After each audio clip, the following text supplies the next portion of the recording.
I call the City Council meeting for Wednesday, August 24th, 2022 to order. A lot of people in attendance. That's wonderful. Great civic engagement, but a lot of things going on in the world. So we'll take a moment of silence to have you think about whatever it is that's in your head that you want to think about.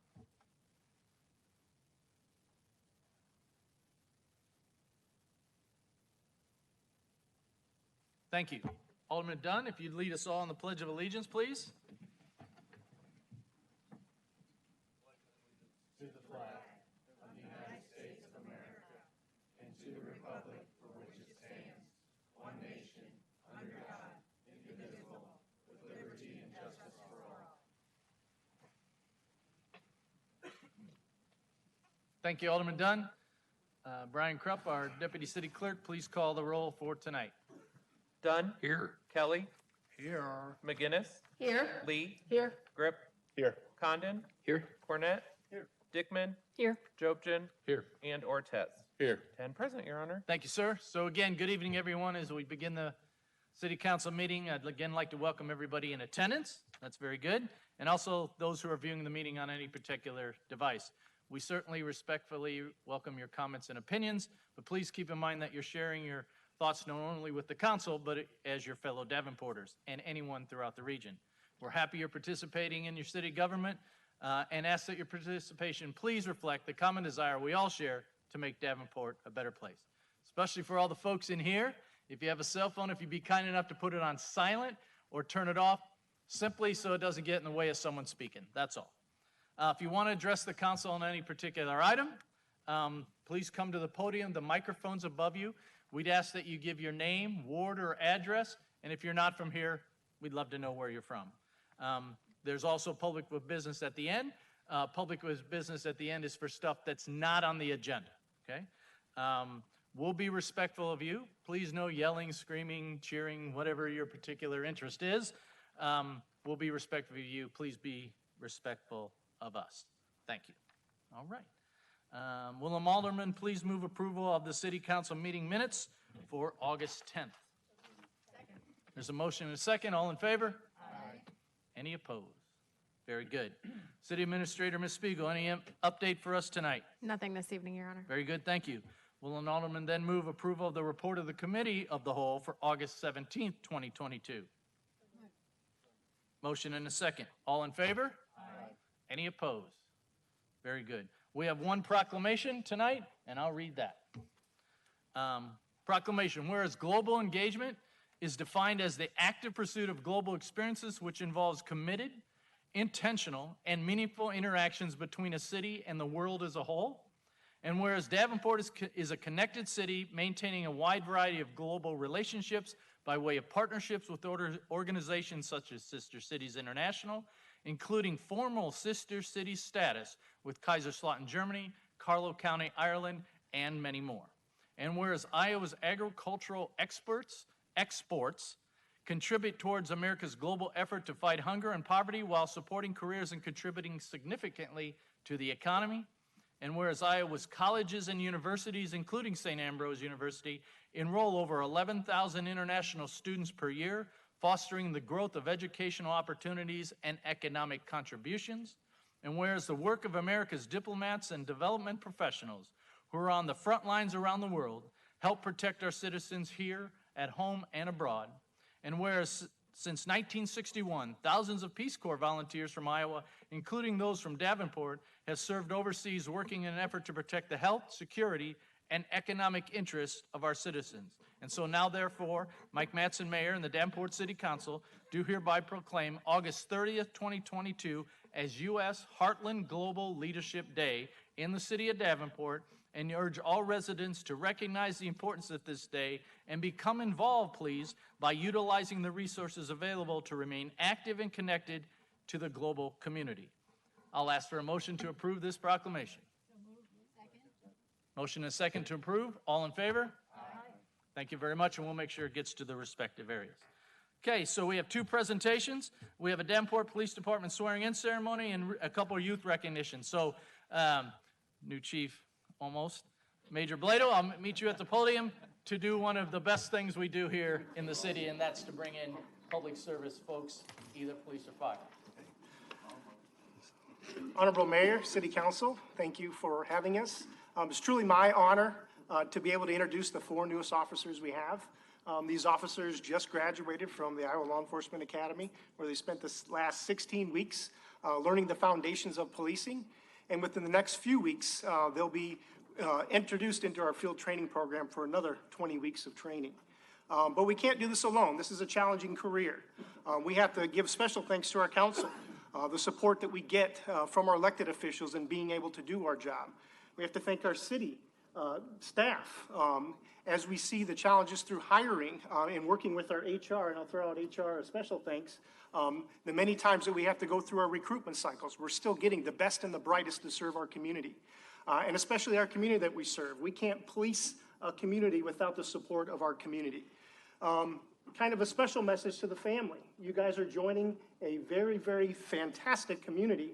Our agency is accredited. We stand very professional on everything that we do and how we do it, our training. So everything we do is focused on keeping your officers educated, safe, and doing the best and the bright in the practices that we can. So with that, I'll call the first officer, who is Officer Zachary Morgan. So Zachary Morgan was born and raised in Davenport, Iowa. He graduated from Davenport Central High School in 2008. After graduation, Zach began working at Grain Producing Corporation in Muscatine, Iowa. He worked at GPC for 11 years, and in 2017, he was promoted to a department supervisor. In Zach's free time, he enjoys physical fitness, horse training, and equine management. Zach's fiancée, Faith, will be pinning his badge.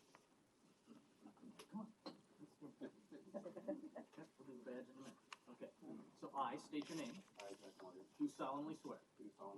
That I will support the Constitution of the United States. And the Constitution of the State of Iowa. And that I will faithfully. And impartially. To the best of my ability. Discharge all the duties of a police officer. Of the City of Davenport. County of Scott. State of Iowa. As now or hereafter required by law. Your police officer.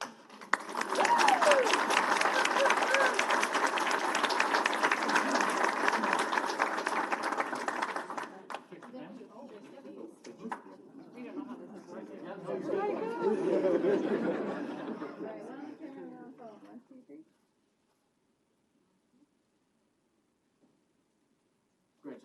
Thank you.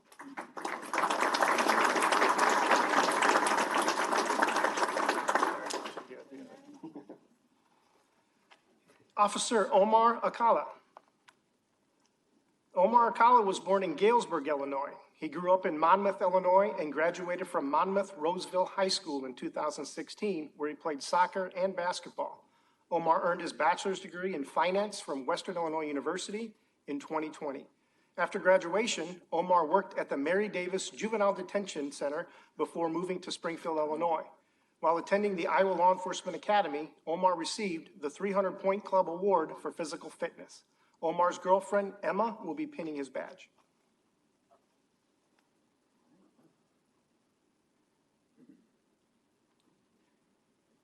I state your name. I, Omar Akala, Do solemnly swear. that I will support the Constitution of the United States. I will support the Constitution of the United States And the Constitution of the State of Iowa. and the Constitution of the State of Iowa, And that I will faithfully. and that I will faithfully And impartially. and impartially, To the best of my ability. to the best of my ability, Discharge all the duties of a police officer. discharge all the duties of a police officer For the City of Davenport. for the City of Davenport, County of Scott. County of Scott, State of Iowa. State of Iowa, As now or hereafter as now or hereafter required by law. required by Your law. police officer.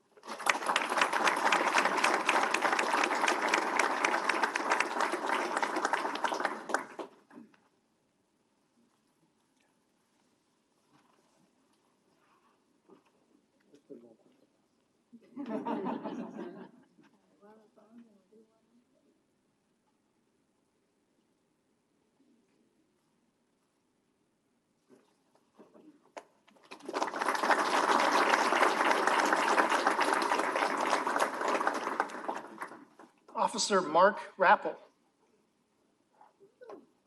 Mark Rappel was born and raised in Davenport, Iowa. He graduated from Davenport North High School in 2018 and the University of Iowa in 2022 with a Bachelor of Science degree in Environmental Sciences and a minor in Geoscience. Mark is a member of the Boy Scouts of America and earned the rank of Eagle Scout in 2016. At the University of Iowa, Mark played saxophone in the Hawkeye Marching Band and the Iowa Prep Band. Mark enjoys rock climbing, skiing, frisbee golf, and in his free time. His girlfriend, Madeline, will be pinning his badge. Did I say that wrong? What's that? Sousaphone. I'm picturing they're close. I'm picturing they're close, though, right? Sorta? I state your name. I, Mark Rappel, Do solemnly swear do solemnly swear that I will support the Constitution of the United States that I will support the Constitution of the United States and the Constitution of the State of Iowa, and the Constitution of the State of Iowa, and that I will faithfully and that I will faithfully and impartially, and impartially, to the best of my ability, to the best of my ability, discharge all the duties of a police officer discharge all the duties of police officer for the City of Davenport, for the City of Davenport, County of Scott, County of Scott, State of Iowa, State of Iowa, as now or hereafter is now and hereafter required by law. required by law. Your police officer.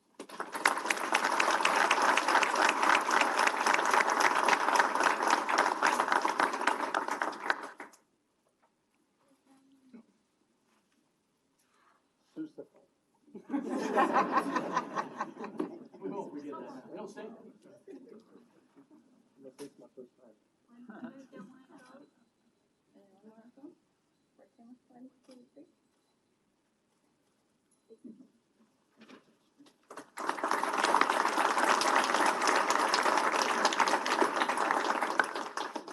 Officer Riley McIntyre. Riley McIntyre was born and raised in Davenport, Iowa. He graduated from Davenport West in 2018. During high school, Riley was the captain of the football and basketball team. He then graduated with a bachelor's degree from Wartburg College. Riley minored in business administration and sociology with a minor in criminal justice. While at Wartburg, Riley was on the football team and worked with the youth faculty in Waverly, Iowa, or youth facility, I'm sorry, Waverly, Iowa. His girlfriend, Addison, will be pinning his badge.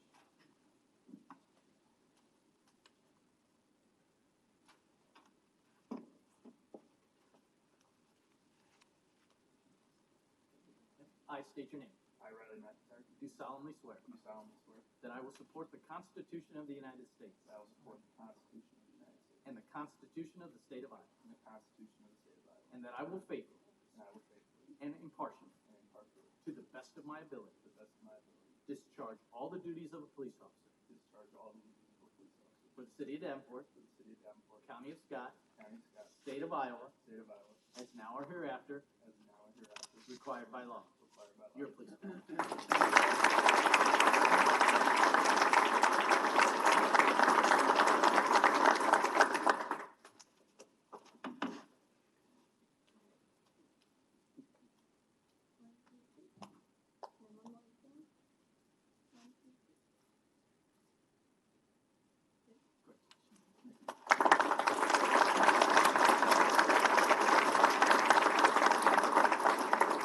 Again, I just want to take a minute to thank everybody. We have a lot of innovating things that we're doing with our agency. We are so very excited in building the future generation of our law enforcement officers. We still see the challenges with recruitment, but as you guys saw and witnessed, the quality is still there, and we couldn't be more proud of the men and women that are working in keeping our community safe each and every day. So thank you guys for everything. We appreciate your time. Thank you, Chief.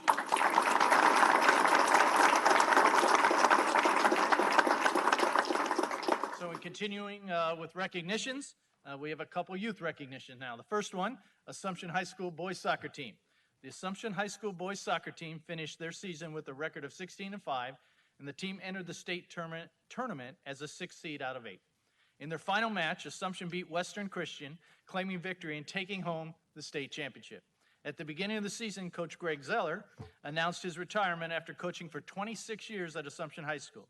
During his time at Assumption, his teams compiled a record of 266 wins and 189 losses and 15 ties, leading to 9 appearances at the state tournament, resulting in 3 state championships out of 6 championship matches. Congratulations, and Coach Zeller, obviously, and the team. I'll meet you there for some individual recognitions.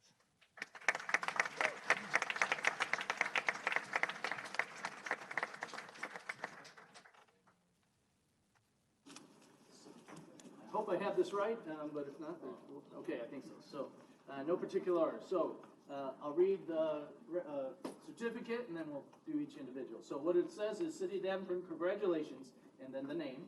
2022 Assumption High School Boys Soccer Team. Thank you for representing Davenport, Iowa, and congratulations on your state win.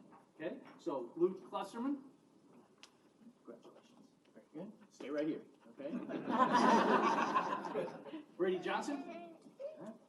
Congratulations. Stay right there. Sam Burkhart. Congratulations. Alex Milton. Congratulations. And oh, yep, the two. Assistant coach Sam Zeller. Congratulations. And of course, someone who I know very well and I love, Mr. Greg Zeller, coach. Okay.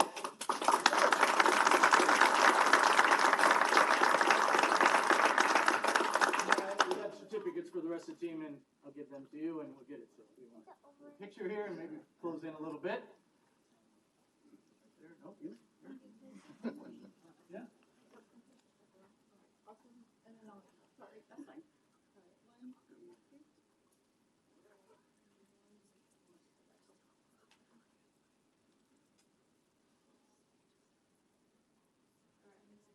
Very good. One more. One more, sorry. All right, 1, 2, 3. All right, congratulations. And if you would report, let's still play two more things.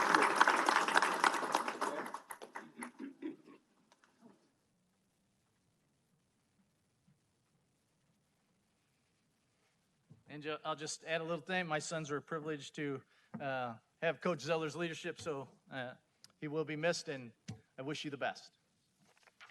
All right, the next one, we'll pause a second, let the respective police families, respective Assumption soccer families, and then we'll catch the next youth. So just give us a minute here, folks.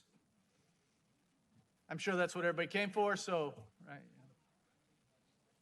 we'll clear out the whole room and, oh, wait, okay. We do have something else. Just so everybody knows, we have another great youth recognition here in a moment.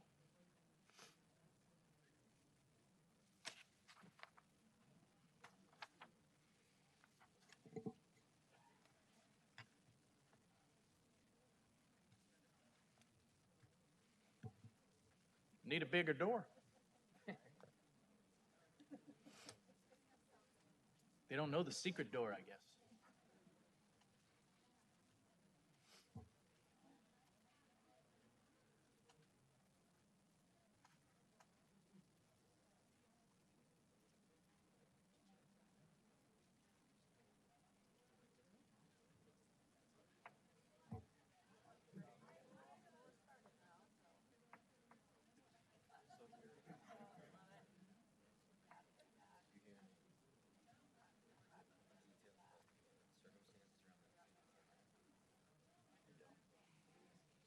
I heard rumors, but I haven't directly.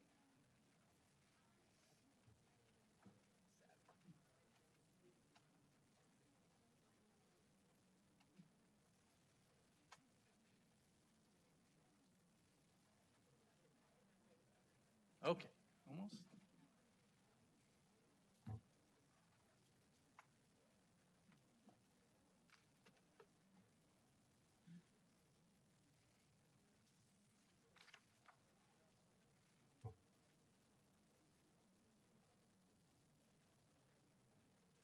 Okay, we'll continue on. So the next one is we talk a lot about partnerships, teamwork, and collaboration.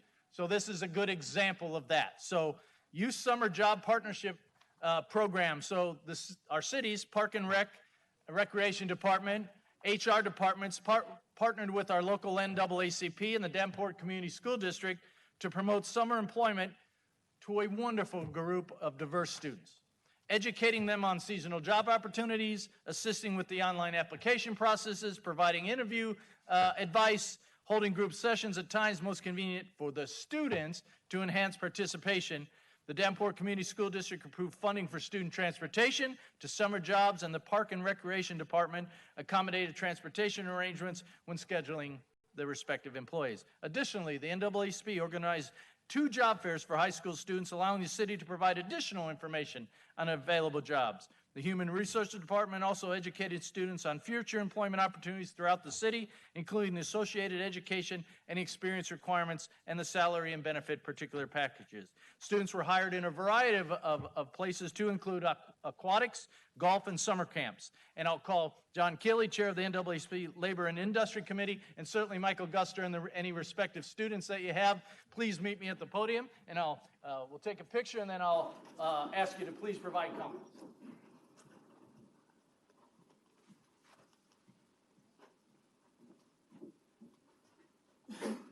So again, wonderful partnership, working with our youth in the city, the school district, NAACP. What a great partnership. So on behalf of the city, I want to congratulate your participation, your work, your ethics in helping us out. And John, as always, great job. Mr. Guster, NAACP, Parks, everyone, thank you for what you do. So,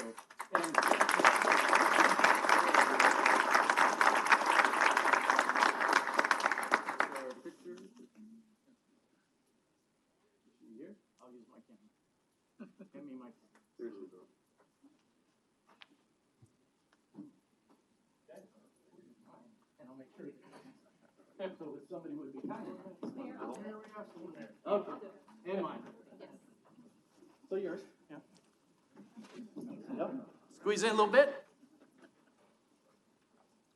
All right, ready? 1,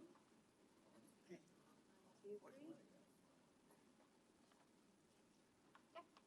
3. Okay, good. So please, stay here. Whoever would like to comment, John will say first, and then everyone else, we look forward. Hi, hello, my name is John Keeley. I am a social studies teacher at West High School.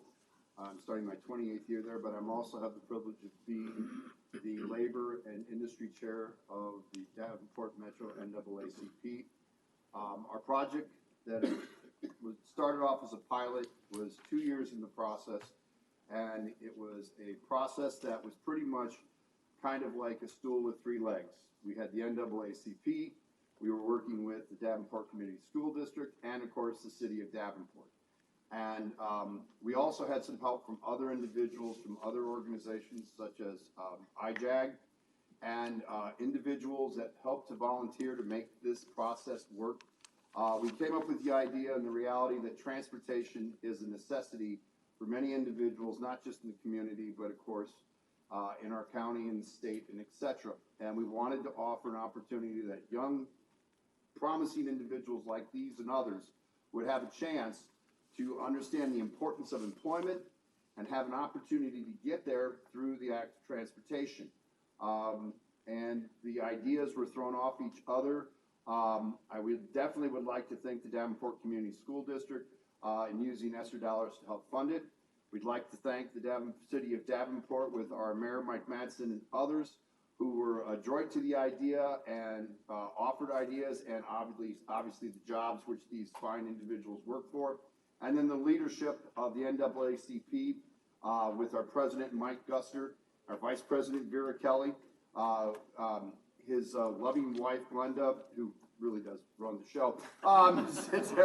We presented the idea to these two, and they instantly thought it was definitely worth our cost. I'd also like to say that Mr. Daniel Hillman, who could not be here tonight, this fine lady's father, he sent me a text saying that he thought this was a program of opportunity, that it provided young individuals a chance to really better themselves and improve our community. And for very much, I'd like to thank everyone. Anybody else wants? Okay. Anybody?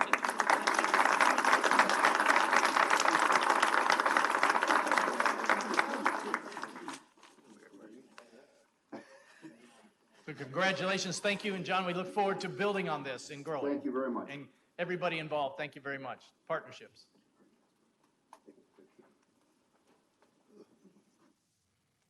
Do we have anybody left? Oh, there's a few. Okay. Didn't know.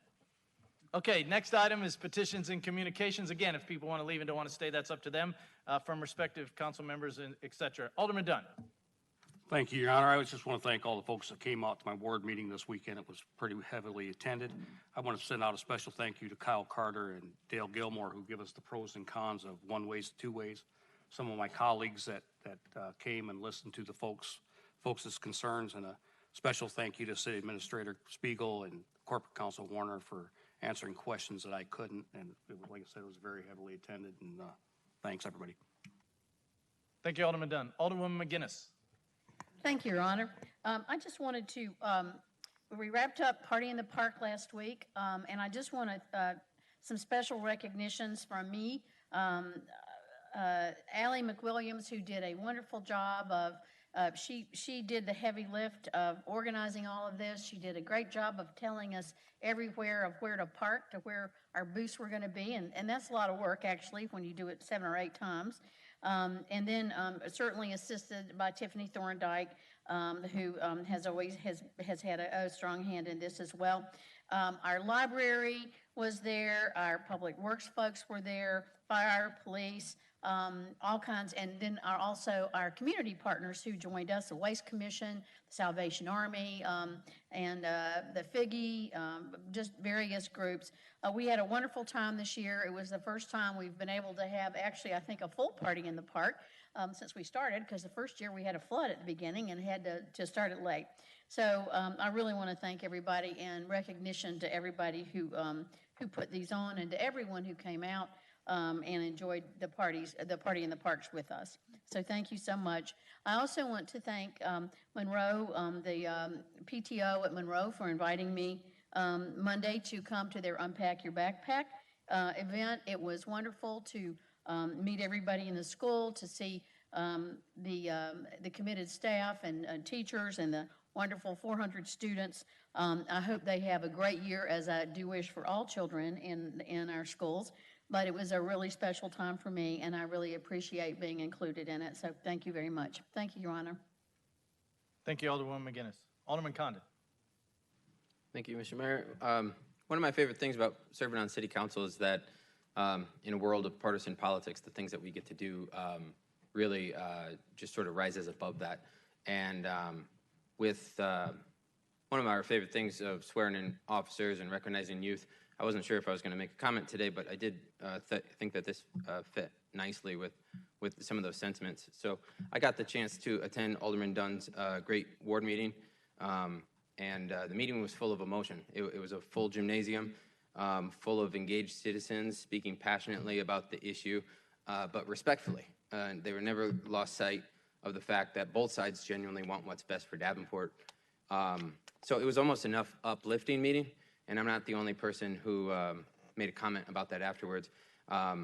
It was almost refreshing getting scowled at in that context. It almost felt quaint to have somebody agree with you passionately, knowing that they were doing it from a place of love.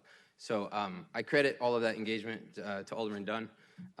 The personal relationship he has with this ward has been built through years of face-to-face interaction and mutual shown respects.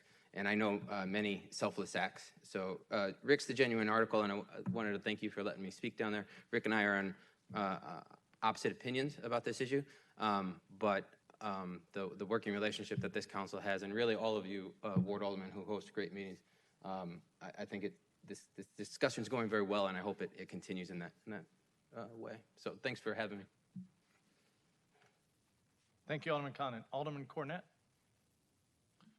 Thank you, Mr. Mayor. I really appreciate that. August 21st, 1959, Hawaii became a state. So we should appreciate them. It's our last state. So just keep that in mind. Next Tuesday, I'm having a ward meeting at Mid-City High School, 6 o'clock. So come on down. Love to have you. Thank you, sir. Thank you, Alderman Cornett. Alderwoman Dickman. Thank you, Your Honor. I just wanted to let everyone know about my ward meeting that'll be coming up next Thursday, September 1st. It'll be 6 o'clock at the Fairmount Library. The presentation is going to be on the Good Neighborhood, or the Good Neighbor Project. Andrew Harris will be our presenter, and he's always got great insights. Also, I am surprised that I'm the first one to mention that Alternating Currents was this past weekend. I went to the silent disco on the Sky Bridge, and it was really fun, and I think I still have a little body glitter on me. But that was just really something that was so cool, so Davenport, and people complain about the Sky Bridge, but I saw tons of people there who were really engaged and really loving where they were, and you could only get that in Davenport. And so I'm just taking this opportunity to brag about how awesome our city is and how awesome our partnerships are. Thank you, Alderwoman Dickman. Alderman Kelly. Thank you, sir. I want to make an announcement that my event that I was going to have with Job Gin is going to be postponed until the 11th. This way we're going to focus on the kids that didn't get the things that they needed. So it's going to be more focused on the teachers, the students in need. It's still the same event where we're going to be giving out stuff. So just look for us on all social media, and I'm going to try to get it out through the city and through the news affiliates since they come to the Church of Davenport Baptist Jesus Christ, City of Davenport. Get all that information out to the appropriate people. And I want to say thank you to this gentleman too. I went to his tent revival, AKA his ward meeting, and it was amazing. And I want to say thank you to JJ because, man, did you take it? And you took it. And you stood there, and I was like, okay then, okay. So it was pretty amazing, though. I hope to be that alderman because I do try to get out and talk to my people, I mean on a nightly basis. So my people see me creeping and they come running. So I want to be that guy. So it was pretty amazing to go to Alderman Dunn's event and Corey and see, it was well supported throughout us folks, you know. There was a lot of us in attendance. So that was pretty amazing as well. So thank you. Thank you, Alderman Kelly. Alderman Ortiz. Thank you, Your Honor. Just a friendly reminder, as everybody knows, our little ones are back in school again. So please slow down. You know, we don't need no accidents, and not only on the main roads, but the side roads. A lot of the kids, you know, they don't all walk on the main roads. They also walk on the side roads. So let's please respect our neighbors. Let's be good neighbors. Let's slow down and, you know, protect our youth because they're our future. So just a friendly reminder. Thank you. Thank you, Alderman Ortiz. Alderwoman McGinnis. Thank you for letting me speak again, Your Honor. I thought someone would have said this, but just a reminder, we are not here next week. It is a fifth Wednesday, and so we do not meet on that. So we will come back the first week in September, which will be after Labor Day. So I hope everybody has a great Labor Day as well. And we'll see you in September, as the song says. Thank you, Alderman McGinnis. I apologize to my friendly council folks who didn't speak yet. So Alderman Grip. No, I appreciate that, Alderwoman McGinnis, because I wasn't tracking that, and I'll probably show up next Wednesday anyways. So. I do have a few things. So I did want to recognize Southeast Little League. If you've been paying attention to what they've been doing yesterday, they played their final game at the Little League World Series. They lost to Texas 4-0, but they did an absolutely outstanding job of representing the city of Davenport and the greater Quad City region here. And I think their place was 6th in the country. That's pretty incredible, 6th in the country. And then I wanted to reiterate what Alderwoman Dickman said about alternating currents and the pops.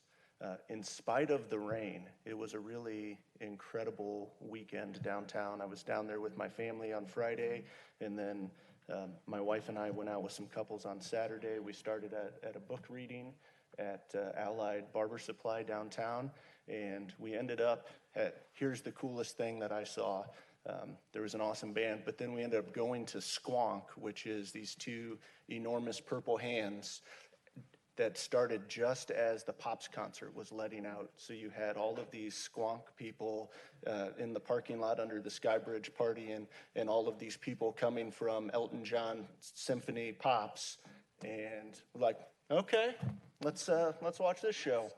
And so it was a very cool, eclectic mix of a concert. So it was a great night.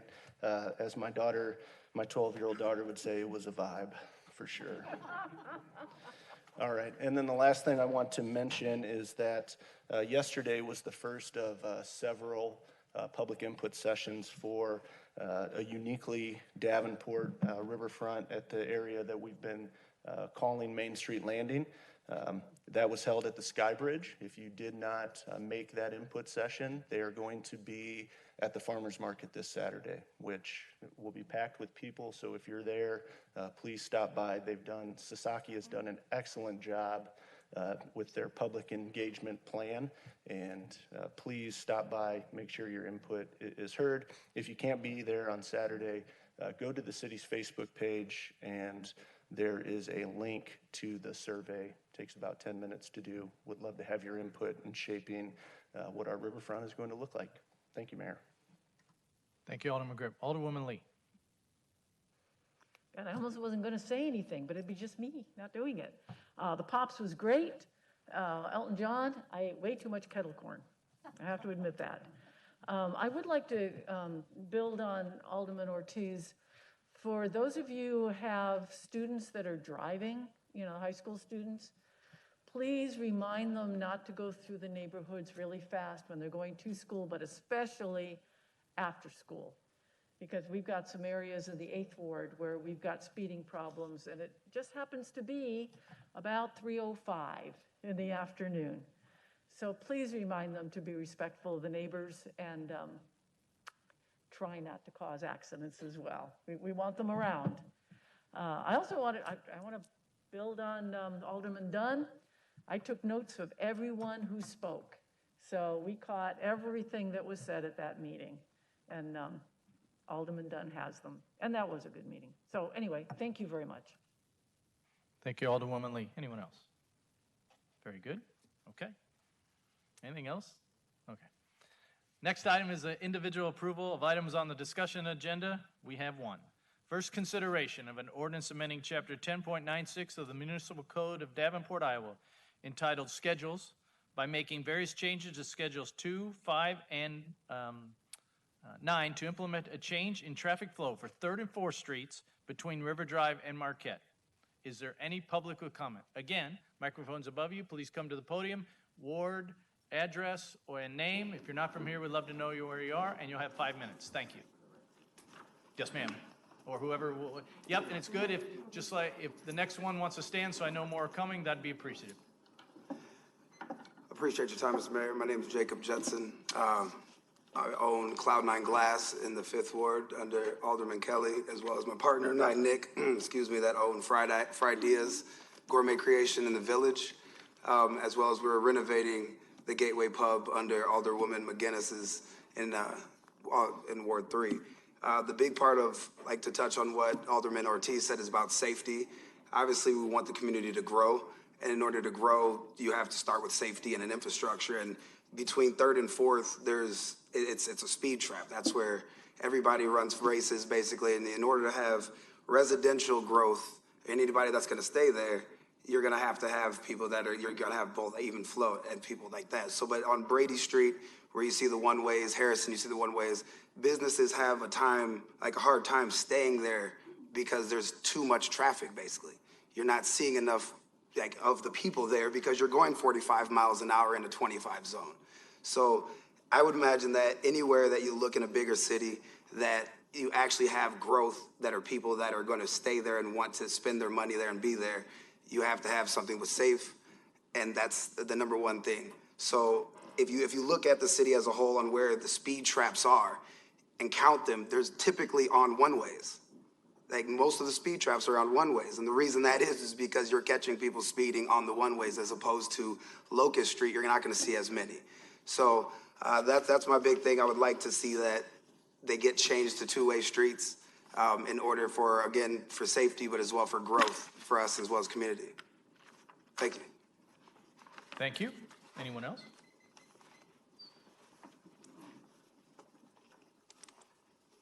Jean Christensen, I'm in 7th Ward.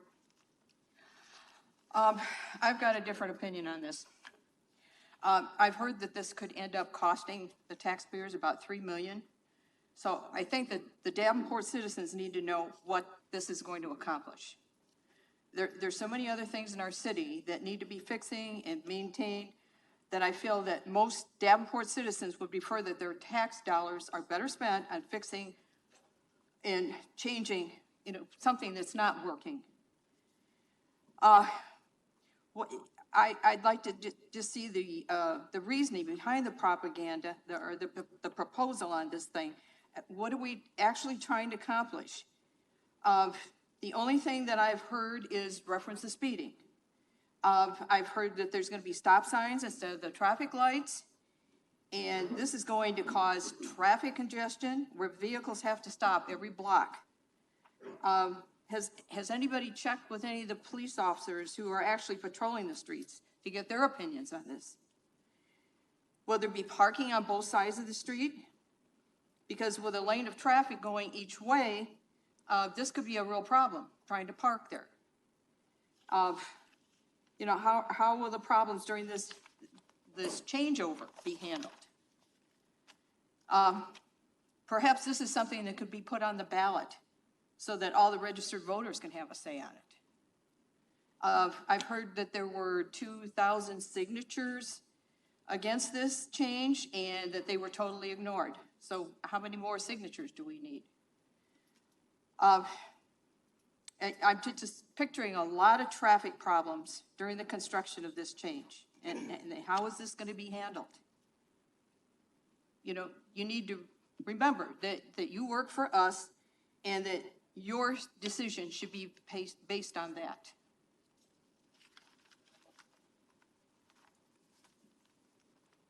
Thank you. Anyone else?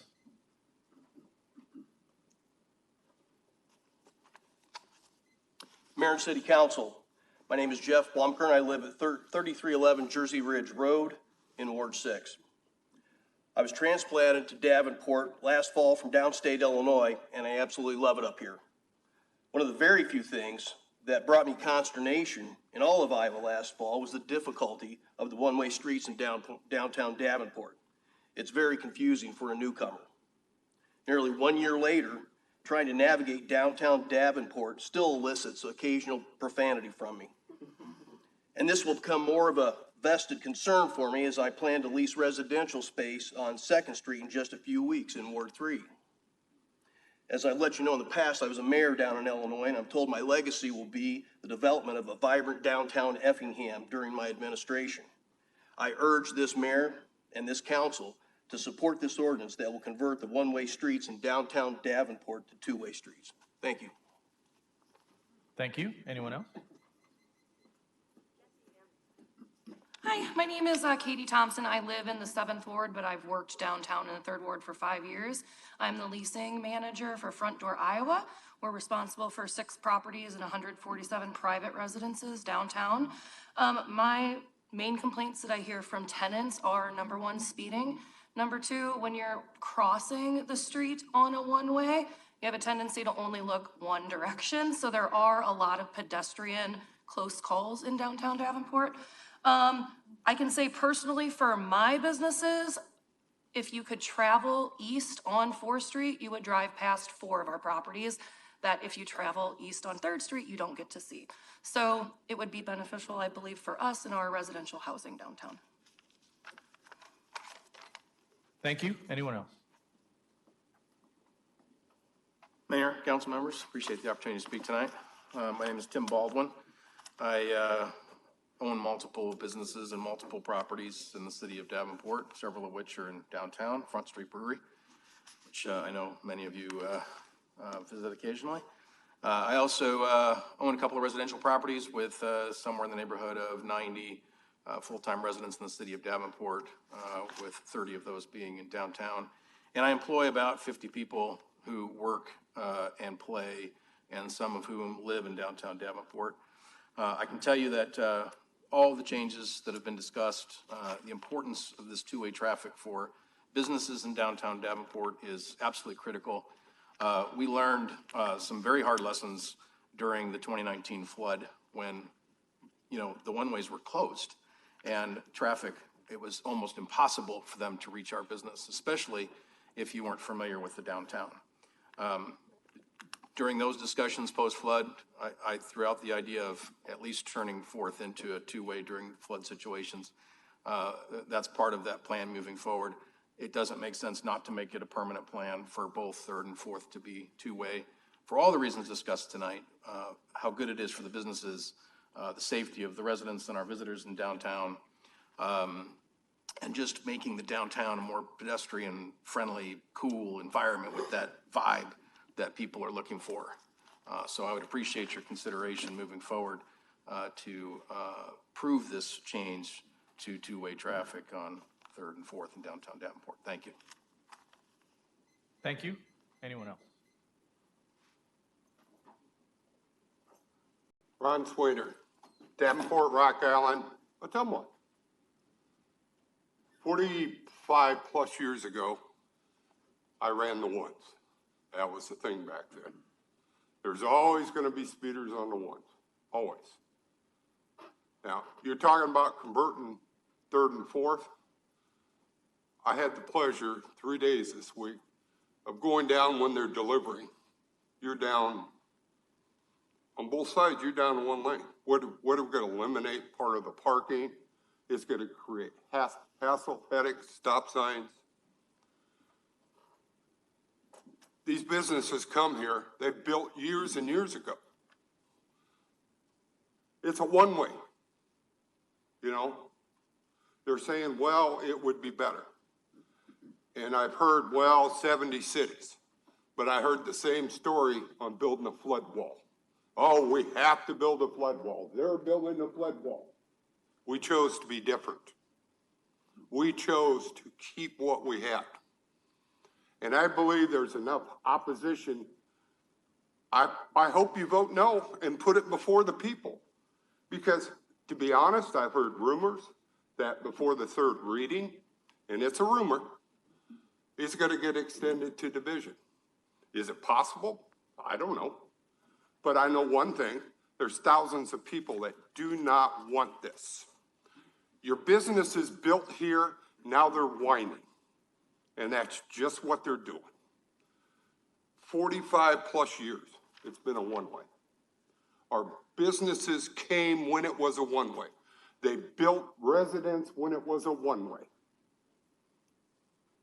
Most of the people don't want it, so to be the voice of the people, which you all are, put it before the people on a ballot. Let them decide how. We've spent millions on downtown. Before we talked about flood litigation, you know, millions and millions. You know, the people chose you as their representatives. Listen to the people, put it before the people. There is enough opposition from citizens.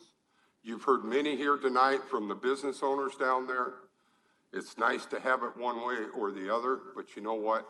If the citizens don't want it, stop, pause, maybe even table this for a couple weeks to get more information.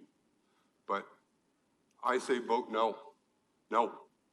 It's not what we as citizens want. And I thank you for your time. Thank you. Anyone else?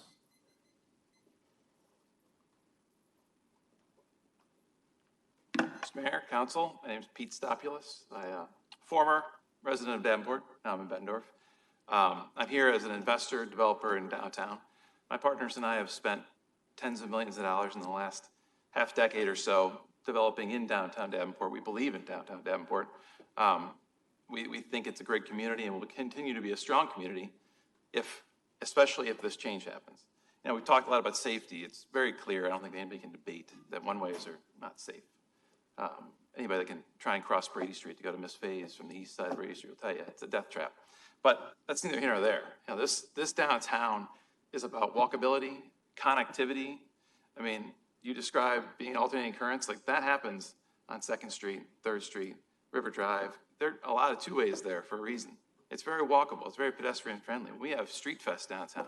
It's amazing to see how accessible downtown has become. Businesses are popping up on 2nd Street that weren't there 5 years ago. There's a reason for that. It's because it's easy to access. Businesses like to be on two-way streets. In fact, I was a former career of mine was a retail brokerage, so commercial retail brokerage. And there are national statistics will show that there's 20% lower sales volumes for businesses like McDonald's, Sonic, H&R Block, Midas Muffler, Great Clips, just to name a few. I hope that was not for me. No one needs that, right? That was yours? We heard what you said. I do this a lot. Just yes or no. I just stipulate. I'll take full credit for that. So when these businesses locate on two-way streets, they see a 20% increase in sales. So what happens when you have a 20% reduction in sales as a national business? You have lower rent. Lower rent equates to a reduction in property values. Lower property values equal lower taxes overall. It's not going to be a coincidence in 10 years when we look back after you voted to approve this, that the tax base in Davenport will increase. It's inevitable. It happens everywhere across the country when one-way streets are converted to two-ways. And I'll leave you with this. We've built a lot of new streets in Davenport in the last, since these one-ways were converted. 53rd Street, Veterans, Jersey Ridge, Utica Ridge. How many of those are one-ways? So a couple of years back, a guy named Paul DePodesta, you may have heard of him. Kyle probably knows him because he was in Moneyball, the book and the movie. So Paul is an analytics expert. He came to the Waterfront Convention Center to give a talk to the Farmers Business Network. Why I was there, I have no idea. I think Sean Moeller invited me, actually. But he was a great speaker. And he closed his conversation with the farmers that were there. He said, we always ask the naive question, and this is in reference to turning around a struggling baseball franchise. He says, the naive question is, if we weren't already doing it this way, is this the way we'd start? So when you look at this as a whole, you have an incredible opportunity. You have the opportunity to change something that is unprecedented, frankly. It's been how many years now? Someone can tell me 50 years. So we now have the opportunity to start over. So if we weren't already doing it this way, is this the way we'd start? Thank you. Anyone else? Hello all, John McDermott, 8th Ward, also a downtown business owner and former downtown resident. I spoke last week, most of those things I'd like to just further engage in some of the comments that have been made tonight and previous. So some of the obvious objectives of the pro side are slower traffic, more business growth, safer crossings. There's also been some comments regarding, the timing and how these things are going to be done. This will be done in conjunction with resurfacing 3rd and 4th streets. So your timing and your congestion and those things, they're going to happen no matter what, whether you like them or not. Those things are coming. This is just the opportunity to make those things move forward. It was also stated tonight that there will always be speeders on the ones. Well, I encourage you to vote yes in favor of this to stop the speeders on the ones. That would be a blessing in disguise and a problem that you are able to solve. And two last things. We continue to say the business community downtown wants this. Yes, we absolutely want this. I will make no bones about it. This is something that is very important to us as a group that has invested in this community and made it, a more vibrant downtown, so that this is even a further plausible reason that we're going to request that these be converted to two ways. But I will say it's not a business community, it's a community. You've got multiple properties in the works right now, multiple properties that have been finished, and people who are all walks of life. So you've got empty nesters that have moved downtown. You've got young professionals. So when we talk about people leaving and aging out, essentially, of downtown, that doesn't seem to be the case to me. You've got multiple people on the council right now who probably wouldn't fit that young professional, no offense, not asking for ages, but would not fit that demographic that is viewed of the downtown resident. I'd also point out that last week, one of our aldermen made a comment that this is one of the lowest income wards in the city. Well, this will improve walkability, which improves it for those people who maybe don't have transportation, will walk to work. We're creating more jobs. All these things continue to mushroom on top of each other. And lastly, $700,000. It's been discussed the number of what this project's going to cost. Okay, if you go all the way out to Marquette, it's going to be this number. If you stop at Division, it's going to be this number. If we stop, sorry, got my streets mixed up. But if you stop at Marquette, I think the number is 1.7 million. 700,000 of that is being offered by the Downtown Partnership. 70,000 over 10 years, putting our money where our mouth is to make improvements to continue to grow this community, not this business community, this downtown community, all of its residents, business and residential. Thank you. Thank you. Anyone else? Hi, my name is Dale Gilmore. I live in the 6th Ward. First of all, I wanted to thank Alderman Dunn for a very enthusiastic ward meeting, and Mr. Carter, too. From what I understand, they had 100 chairs at the Roosevelt Center, and they ran out of chairs, so there'll probably be something in the CIP next spring to get more chairs. So I had something all prepared, written out, and I was going to read, and then I got to thinking, those of you who are yes are a firm yes. Nothing I say will change your mind. Those of you who are a no are a firm no. Nothing I say will change your mind. That the ordinance was drafted by staff and tweaked to eliminate the stop signs at 3rd and 4th and Main. It's 100% endorsed by the Downtown Davenport Partnership. So I would like to see no tabling. I would like to see no amendments. Let it stand, let it fall, but don't wait until the last minute of the last meeting and say, well, I want to add this. Well, I want to change this. I don't want this stop sign here. I want a stoplight here. No table, no amendments. Vote it up, vote it down. You've already made up your mind. As far as I'm concerned, vote on it tonight. Thank you. Anyone else? Hi, Olivia Warren, 401 Brady Street, downtown Davenport. I agree with him. Vote on it tonight, honestly. I like that idea. But what I was going to say is, so I just graduated from University of Iowa. I'm your 22 young professional perspective looking at this whole argument. I graduated with a degree in business economics and a certificate in entrepreneurial management. I am not a business owner. I do not plan to own a business someday, but do I really respect people who are entrepreneurial minded? Yes. Really enjoy people who come up with innovative ideas and can really address so many people's problems with the solutions that they can create. So I definitely rally behind the business owners down here who are for the two-way streets. I'm a citizen, and just like somebody prior asked you guys to ask the citizens, if you ask me, I say 2 ways, heck yeah, let's go for it. So that's all I had to say tonight. Thank you. Thank you. Anyone else? Folks, let's refrain from comments in the audience. Thank you. Thanks so much, Mayor, Council. My name is Gwendolyn Lee. I'm a resident of the 3rd Ward. In my many years in Davenport, I lived in the 2nd, 3rd, 6th, and 8th Ward. I'm one of those who boomeranged back to the Quad Cities and thought I would go to a big city, get a real job. I came back here after college and was lucky enough to start my own business, partner with my family members, and grow something really special here. And as the longer I stayed, the more I think I moved back in 2005. And then by 2008 or 9, I was buying my first house saying, wow, this is a place I want to go because of the amazing downtown infrastructure, what we're doing for young professionals, the networking, just the opportunities that are here in this area.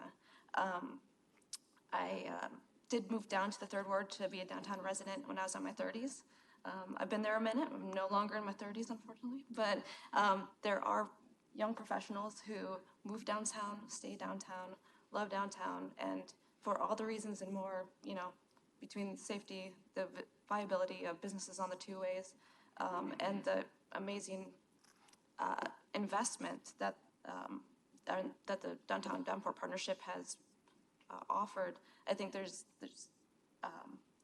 the writing is on the wall for that rising tide of downtown, and I'd love to see that momentum continue and bring other people who said, well, maybe I was going to go to a bigger city, but maybe there's something really special happening back there, and I want to be a part of it.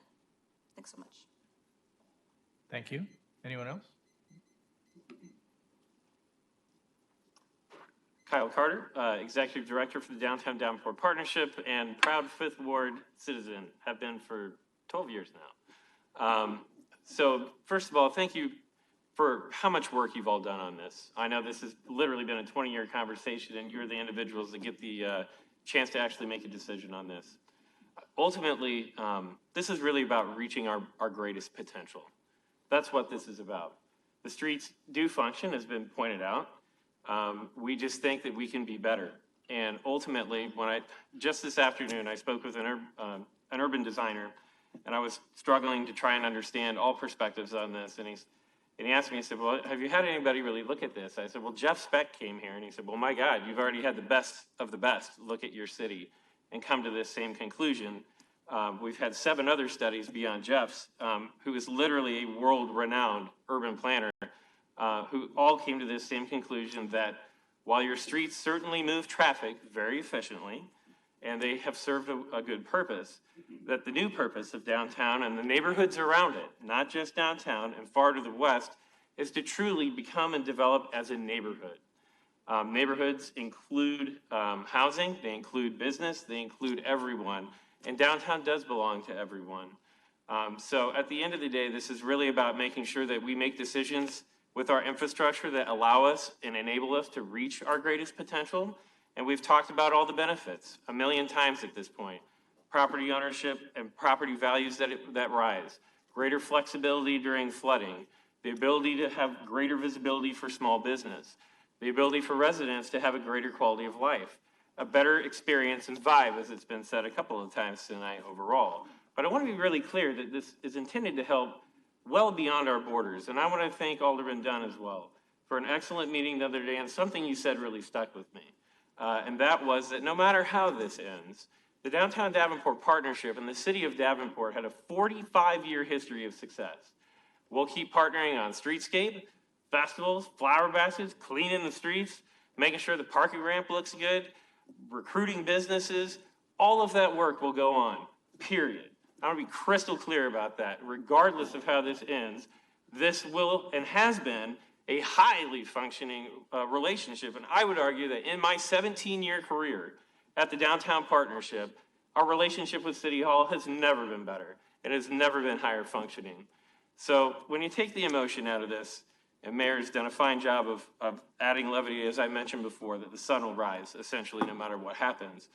We've got a group of people in the business community, specifically, and a lot of our residents that genuinely feel that this will enable us to reach our greatest potential. End of story. Will life go on either way? Sure.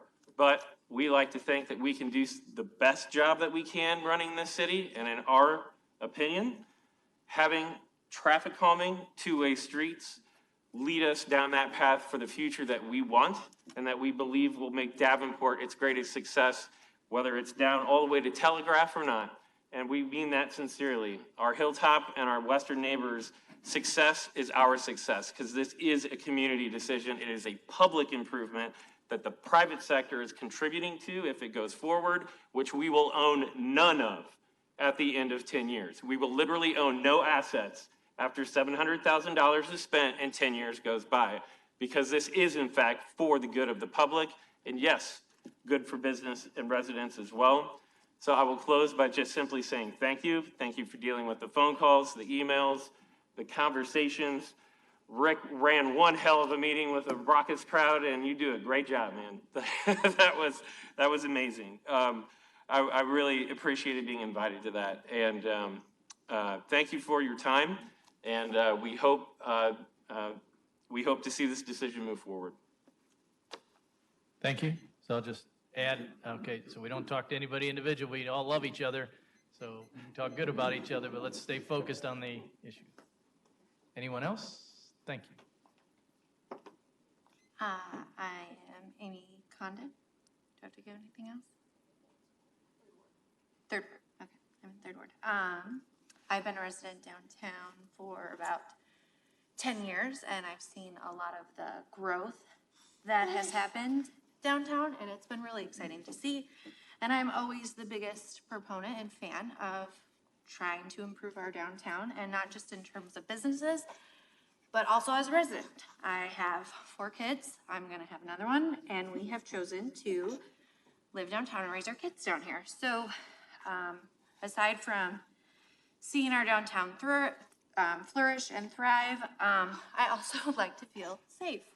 I have 3 older kids that just started riding bikes, and I'm not sure if you've ever gone across the street, the long blocks, and had 3 kids crossing the one-ways. It's a little bit dangerous. Drivers aren't necessarily paying attention, and I'm always looking to see who's going to be turning towards us to make sure somebody doesn't hit my kids. So I know there's been a lot of talk of businesses, and I don't know that you've heard from a ton of residents, but I'm one of them, and I have a lot of kids, and it would be nice to see the traffic situation, slow down a little bit, just so, so that we're safe. All right, thank you. Thank you. Anyone else?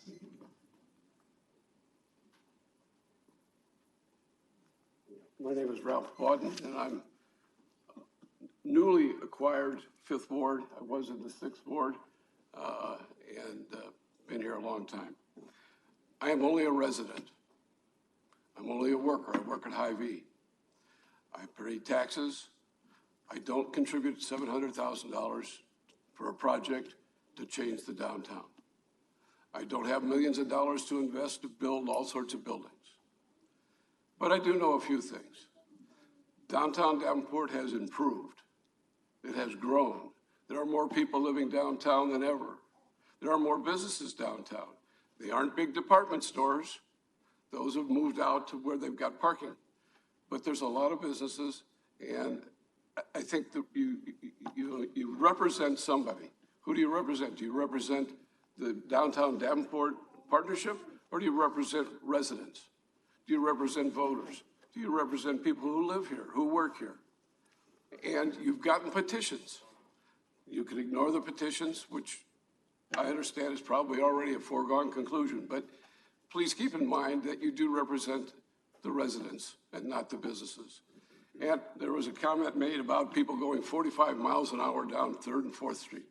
You can't do that unless you go through red lights. I mean, I don't know how would you manage doing that? I've driven down both those streets on my way to have a sandwich and a beer, but nobody's going 45 miles an hour. Now, on Brady Street and Harrison, there's a problem.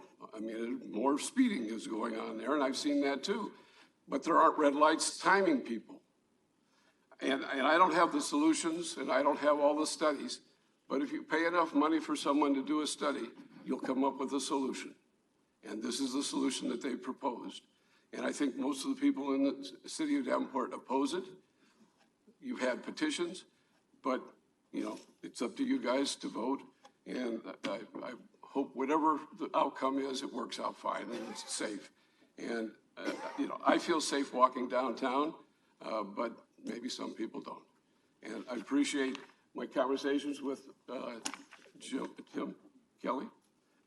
First time I had talked to him was this afternoon, and I was advised the meeting was at 5:30, and I said, I'll be there. I didn't think I was going to talk, though. Thank you for your time. Thank you. Anyone else?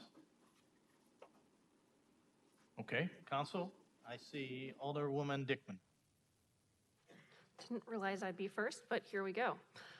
So I had the opportunity to go recently to Mexico. And I think that my favorite part about going to visit different places is getting to see how different people experience normal. And so normal in Mexico, at least in Cancun where I was, the main road is basically a belt. There's not really like left turn lanes at all.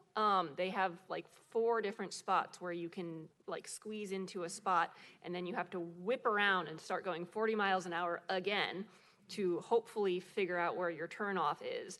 And I would bet you that if we proposed traffic calming so that people would stop there, or left turn lanes so that Your it Honor. wasn't a death-defying race.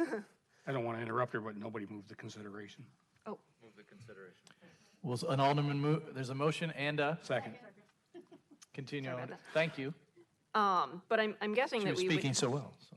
hear a lot of comments about, how much confusion it would cause and things like that. And that's true, if we're gonna, rip up the current traffic pattern that we have and change it, then everybody who's used to the current traffic pattern is going to be disoriented, at least the first couple times they go. And then, you can still, like I take 3rd every day. I'm still gonna take 3rd every day. I'm just gonna go about 30 seconds slower because instead of having 3 lanes of traffic to choose from, I'm gonna have 1 or however they set it up. But I think that I think it's something that someone else had already pointed out earlier that, if we were designing it best case scenario, what would we do? And we practically are starting from scratch because the streets are going to be blank. They are going to be a blank canvas when we resurface. And so we can either choose to repaint it the old way we had it, or we can paint it the blank canvas to have 2 lanes, which has been shown by all of these different measures to be much better for everyone except for people who are used to it the old way and want to keep it that way. And so I'm hoping that, you know, like most of the projects like this that everybody gets excited about, you know, they'll look back and they'll say, oh man, I'm really glad they did that, because then they'll be used to the new traffic pattern, and it will have the 20% increase, you know, foot traffic. And it won't hopefully be white knuckle terrifying, and it won't have people speeding down the one ways, because there'll be 2 ways. So I ask you, and I guess my fellow council members, to look at this, how you'll look back on the vote in 10 years, not, you know, fearing any repercussions of people who are anticipating that change will be bad. So yeah, I think it's good to consider what is our baseline, what is our background noise? Because if we had no background noise, no baseline of it currently being a one-way, the city planners would absolutely say 2 ways. So that's all I'll add for tonight. Thank you. Thank you, Alderwoman Dickman. Alderman Condon. Thank you, Mr. Mayor. That hot mess of adorableness was my family, and I will concede that that's not normal, but how much more adorable would downtown be if it was? People oftentimes ask me, how do you guys live downtown? And it's just, my wife is incredible. But the reason we can really live downtown and still raise a family is because that's a niche market that I oftentimes remind people. You can move back from the big city and live in Davenport and still have all of the amenities that you loved in the big city. And in Davenport, you can actually afford to put a house roof over your head as well. But to my more planned statements, I wanted to start with the technical today. And if you don't mind, Ms. Gleason, would you be available to check my facts? Because I've been very careful to both not put words in people's mouth and myself misphrase things. But this all started with a 2-part question. Will this work? And is it a good idea? And to address the will it work, on the heels of a study that was done by the Downtown Partnership, the city of Davenport had our own internal study done, and we had it audited by a third party.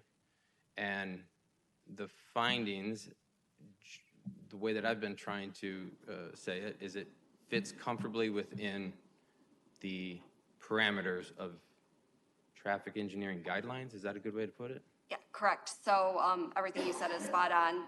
The traffic counts and warrants will fit in with either, so they're fit currently and they fit comfortably with the proposed configuration. Fit comfortably, that's the phrase I like. Yes. And so. Just for the record, give your name. Sorry, Nicole Gleason, Public Works Director. Okay. So do me a favor, just wave your hand if I get off the rails. But generally, I just wanted you to reinforce in public that it fits comfortably within the parameters. It works. Part 1 of the question has been addressed. All other questions are technical questions that can make the project better, and I'm not afraid of having amendments as we go to continue to make it better. That's what staff does routinely, and that's what we all have the opportunity to do in this public process routinely. But you wouldn't let us do this if it didn't work, or it would come with a stern opposite of a recommendation. Yes, so that was part of the reason we hired HR Green to do basically the concurrence. Yeah. So we asked them to review the study that DDP had done, and then the traffic counts that Gary and Brian put together, and they concurred that it would also fit comfortably based on all the data we collected. Okay. That was my clumsy way of getting where I wanted to go. Thanks for helping you're me with that. Yeah. So second part of the question is this a good idea, or what do you want downtown to be? Actually, I'm going to circle back real quick. There is another part of the technical question that maybe needs to be addressed, and it's been discussed on the fringes, but how far west should we take this? I believe originally it was only proposed to go as far west so as to not presume what people outside of the downtown wanted, and also to keep cost in line. Two objections that those in opposition have raised, increased cost or that we haven't surveyed those neighbors outside of the original area of intent. And for the record, it still doesn't concern the people outside of the original intent because we haven't officially broadened the scope, although it's been discussed. So in somewhat of a defense of the question of why hasn't anybody approached those neighbors yet, it did not, and it still does not directly affect that stretch of the street. I imagine the process would have looked much different if it did originally go that far west. And that was an idea that only came to light during council work sessions by those generally concerned about the change. So how far west?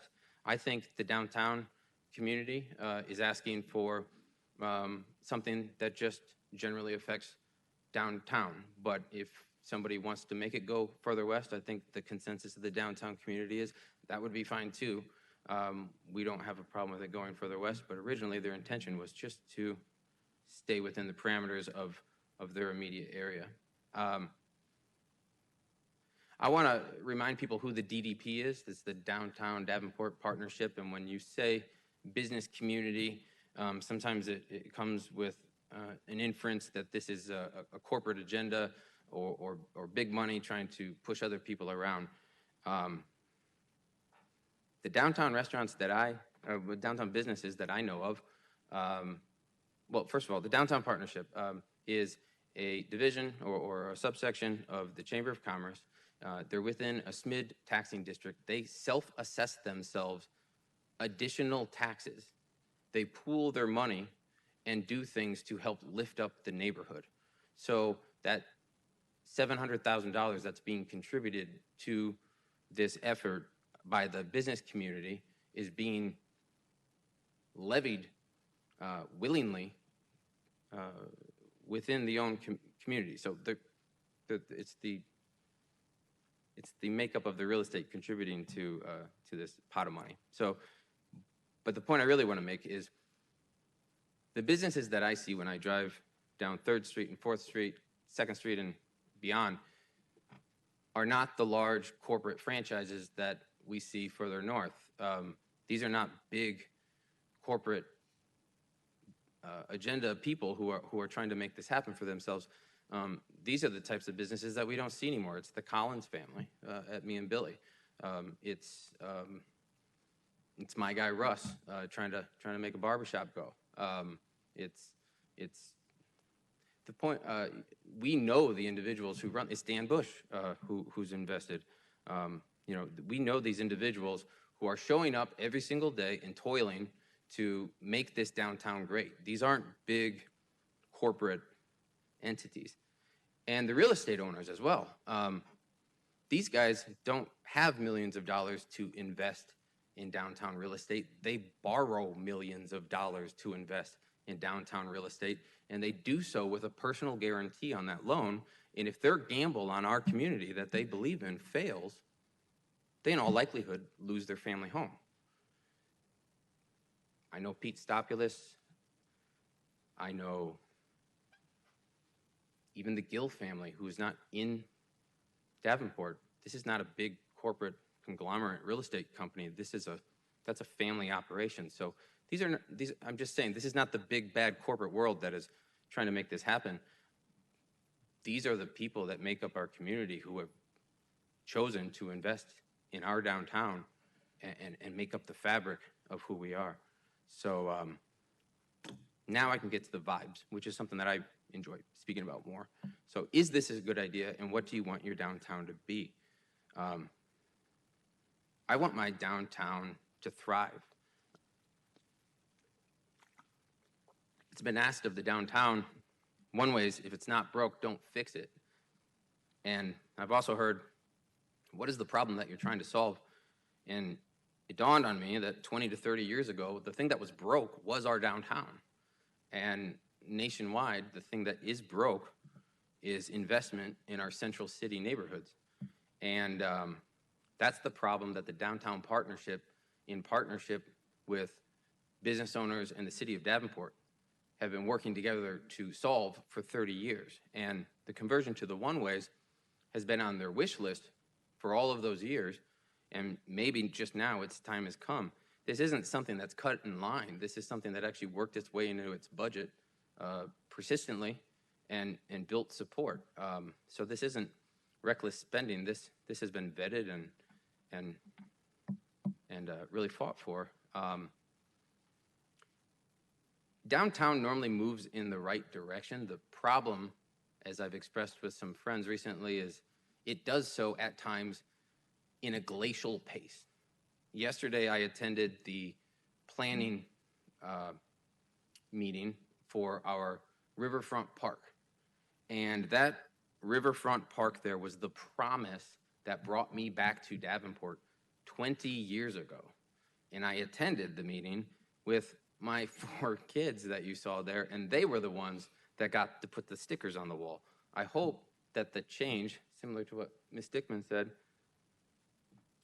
I hope that the change comes in their lifetime. I don't think that I'll look back on my council and cite the things that I'm proud of slowing down or the progress that I prevented from changing. I hope,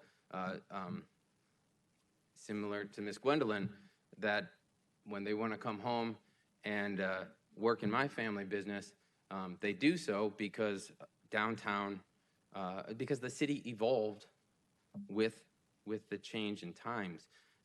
What I mean to say is, I'll try to wrap up, is cities evolve, and we can all see now that the mall is dead. And we're not going to get out of that predicament without spending some money. And where has the mall gone? It's shifted downtown. Downtown's got some juice, and it's come a long ways, and it can continue to go further. The mall is dead, but I have seen in Iowa entire communities die. And progress and change is not a bad thing. It's an investment in our future. So I know that this is an uncomfortable change for many, many people. And it affects traffic, which can affect people's day-to-day. But what I've been focusing all of my comments on is to be thorough in explaining my line of thought, because I think many of the people who are not necessarily downtown people hear the notion and they say, what on earth could be between those 2 ears that would think that this is a good idea? And you can see that it's not just the sizzle and the vibe. It really is a thoughtful investment in where we've been, how we got here, and where we need to go in the future. So I hope, as I continue to make these long statements, it's something I feel passionately about. It's my neighborhood. I speak passionately about it. So I thank you for your time. And now you know where my thoughts are founded. Thank you, Alderman Condon. Alderman Jobson. Thank you, Mr. Mayor.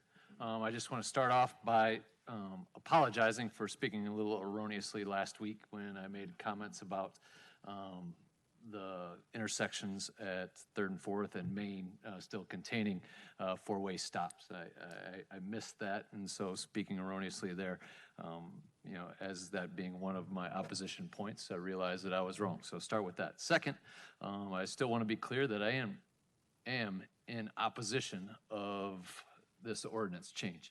I will, again, vote yes tonight to continue the process, right? We are in the first of 3 ordinance reading, 3 cycle reading. I do want to continue to give people opportunities to speak. It's interesting when I do read emails, I do hear voicemails, I see people come up to the podium, and some of the things they say might clue me into the fact that they're not quite sure about the process yet and kind of where we are. So again, while some of us might think that we've discussed this ad nauseum, there are still residents of Davenport that are a little bit newer to the situation, and I do want to give them opportunities to reach out to me. And so, you know, I do still urge, you know, any resident of Davenport, you know, especially those that reside in the 6th Ward, please call me, email me. For those that are curious as to the type of feedback I've received, I will say that the overwhelming majority of people in the 6th Ward say, Ben, don't vote for this. Keep the one-ways the way they are. And so that's just for the record tonight. I have a few other comments, a couple rhetorical questions, and then some legit questions, I think, for staff this evening. In regards to the comments, I want to reiterate something Alderwoman Lee said the other night, or last week, I apologize, when she said that this is a Davenport issue with a downtown component, and I hope I got correct. She's spot on that, and you know, we as ward aldermen have to weigh those options. Through my time on council, through my time before council when I was getting interested in city government, I saw and was in attendance for meetings in which there were various zoning changes, ordinance changes for zoning, and there would be neighborhoods of people that would come before council, plead their case on why they believed their neighborhood shouldn't be turned into a commercial district, et cetera, from the casino to Costco to the Portillo's development to North Utica Ridge to most recently the Sophie Foster development. And in many of those instances, if not all of them, the way in which the vote went was against the sentiment of those neighborhoods. And so then when I hear those from downtown coming up and speaking and asking for deference, I do weigh your points of view. I don't take any of those lightly, but I also have to keep in mind, again, this is a City of Davenport issue with a downtown component. And if our philosophy has been a certain way over the course of time, do we continue with some of that? So that's just a little ramblings, kind of a rhetorical question there. That also leads me to something that Alderman Dunn mentioned last week, and I agree with. I do not agree that we should be accepting the Downtown Davenport Partnership's money on this. I thank them for stepping up to the plate. I thank them for putting their money where their mouth is. The downtown of Davenport is very strong because of the work they do, and I hope they continue their work, as Mr. Carter mentioned this evening, to give me and other residents of the City of Davenport reasons to come down here. The restaurants, the retail shops, the many events that were mentioned, alternating currents, Riverfront Pops, go down to the River Bandits games.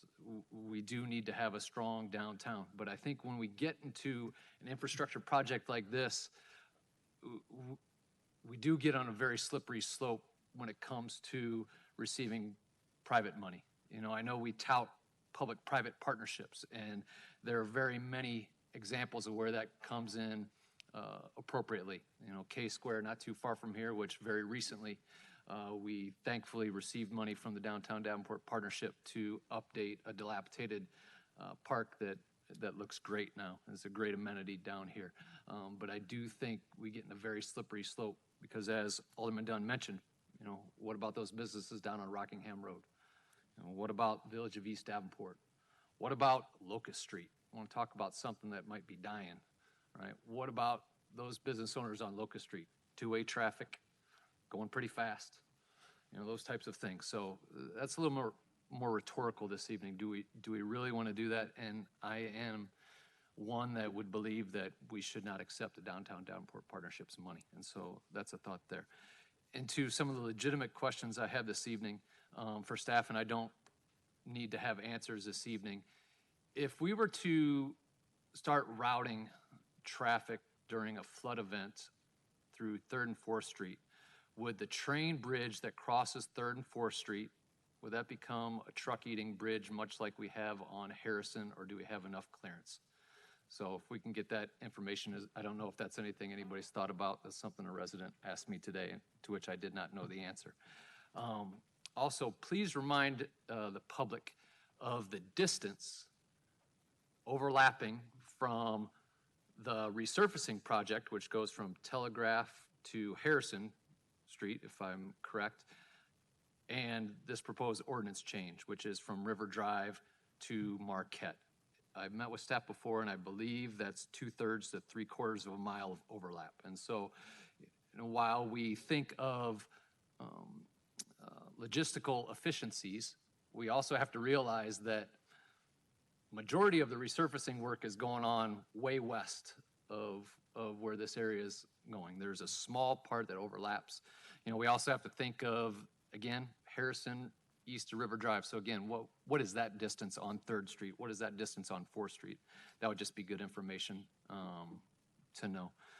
I appreciate that. And so with that, I will probably have some more comments next week. I thank again for your time. Thanks, Mr. Mayor. Thank you, Alderman Jokinen. Alderman Grip.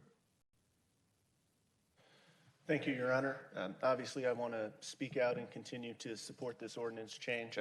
I feel very strongly that the benefits from changing the one-ways back to two-ways, back to their original design of two-way traffic, the weight, the cost of is not as much as the benefit, right? So two-way traffic is better for businesses, better for neighborhoods, and better for the long-term fiscal vitality of the city of Davenport. I don't talk about my day job here very often. In fact, and this might be the first time I ever have, but I work in continuous process improvement. So I lead a team that evaluates processes, that comes up with better ways to do things, make things faster, cheaper, easier, and better. You would think that coming up with the solution would be the hard part, but in fact, that's usually pretty easy. The hard part is getting people to change. Even when they recognize that a process takes too long, is too expensive, or could be done better, it is really hard to get people to change. Many of the arguments I've heard surrounding maintaining our one-ways kind of revolve around this argument that they've been this way for 70 years.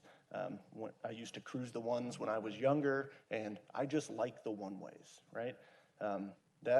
That's the way we've always done it, is not how we should be planning cities for the future, especially when there is clear evidence that there is a better way to do it. So there are a lot of arguments and questions of why this won't work. Various reasons, like will the two ways be able to handle the traffic? Yes.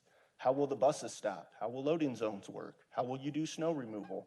All aimed at trying to stop the project by casting small questions of doubt.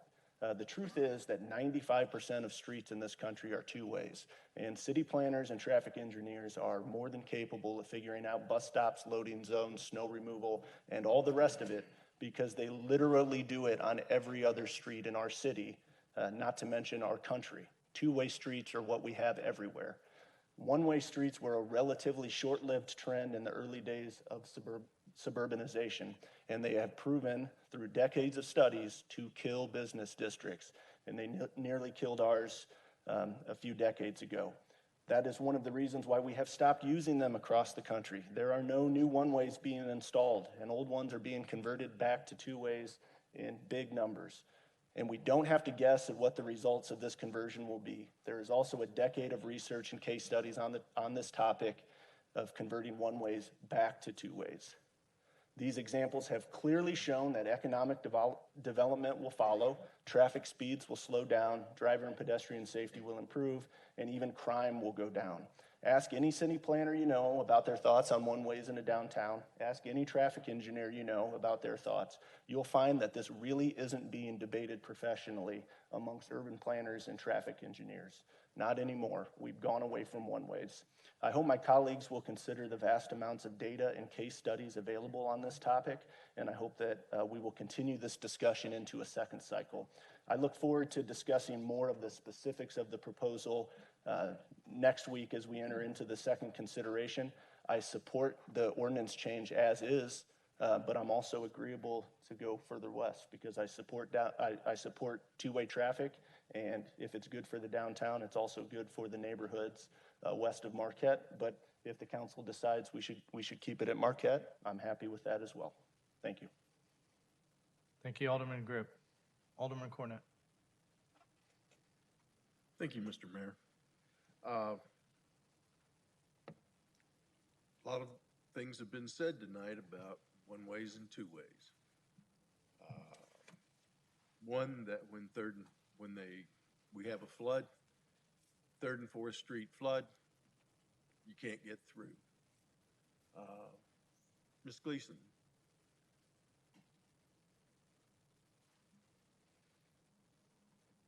Is the city working on a project to fix the backup at 3rd Street so that it won't flood?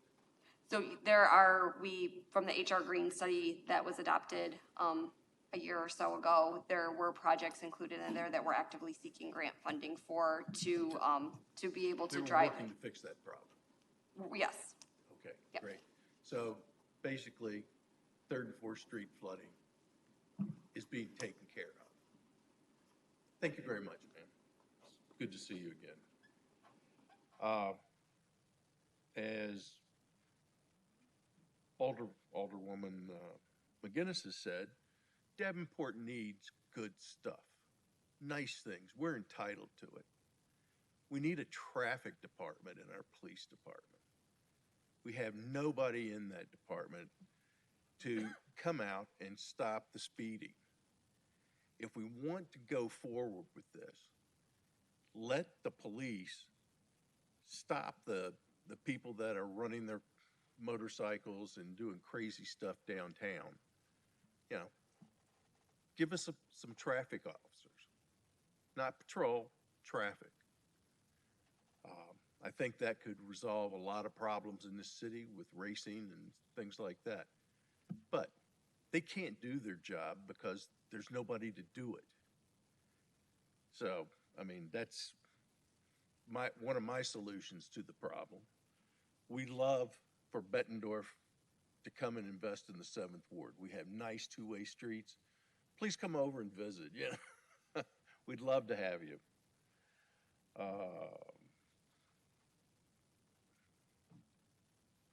I took the official, internationally acclaimed Tommy's Restaurant poll this morning. Got up, stated a question. Are you in favor of converting one-ways to two-ways? And the employees, plus all the people in the restaurant, said, that's the stupidest thing I've ever heard. I don't think the people have got the message yet that this is a good thing.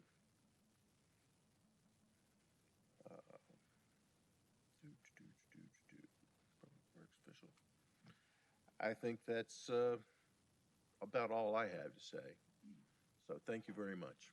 Thank you, Alderman Cornett. Alderwoman McGinnis. Thank you, Your Honor. I have a couple things I'd like to say, but I had a couple of questions. There are questions that keep circulating, and I'd like to get those answered tonight, if we can. And I've asked Attorney Warner if he can help me with this. One of the questions was, is Davenport a home rule city, and what does that mean? Yes, Davenport is a home rule city. They may be trying to get at is Davenport a special charter city, which gives us a few more rights. That mainly has to do with now about bonding without referendums. Is my understanding charter cities have many less rights than they once had? Is that correct, say? Certainly, charter cities and home rule has been eroded over the last 10 years. Thank you. The other question I had is, I continue to hear conversations, and which I understand, people asking, can this go to a referendum? Can something on a street like this go to a referendum? In Iowa, we're not a state like California where you can take all kinds of public matters to referendum to get a vote directly by the people. So generally in Iowa, that's not available at all. In Davenport, we're even more restricted than that because of our form of government. So it's basically limited to, you might remember, it's been a while now, but the citizens approved a referendum to add a library levy. It's that type of thing that we're limited to now. And that is mostly state law, is that correct? That is all governed by state law because the state controls the matters that can be the subject of elections, and they control the mechanisms of elections. Thank you. So we couldn't, if we wanted to vote that, we couldn't do that, is that correct? Correct. We could not have a referendum on this question. Okay, great. Well, thank you. I think that will answer some questions, legitimate questions that I believe people have had about this particular matter. Yeah, I certainly can't speak as well as many of my colleagues, but I wanted to give a little perspective of where I am based on where I've lived for the last 25 years. I live in a neighborhood, not in downtown, but just above downtown. And yeah, it is more than a downtown problem. It is a Davenport problem. But a lot of that goes back to the same kind of things that turned our downtown into a vacant place, which is what it was when I got here in 1997. It happened to my neighborhood. Thank goodness now we're trying to reverse that in the city. But what this city did, as many, you're going to have to listen to his history lesson, because this is what we're trying to reverse here. And this is a big part of this discussion. What the city did here, and many cities did this around the country, is they gutted their core areas. They gutted what are now our heritage neighborhoods. I do history for a living. I do a lot of historical research.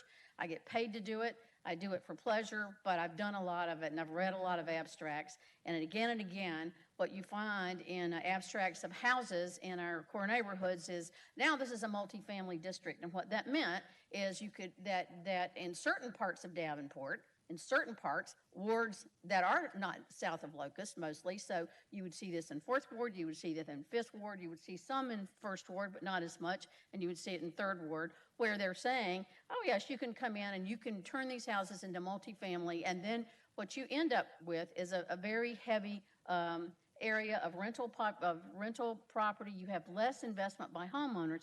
There's absolutely nothing wrong with rental property, but when it becomes out of balance, it becomes challenging. When you have people who are buying houses to cut them into pieces and not putting improvements into them, so tenants don't even have a good place to live in many cases. That's what happened to the neighborhoods, and that's exactly what also happened to downtown. It was an area that had been challenged. If you even go back to the 30s and look at what banks were suggesting could be invested in, a lot of that was eliminated.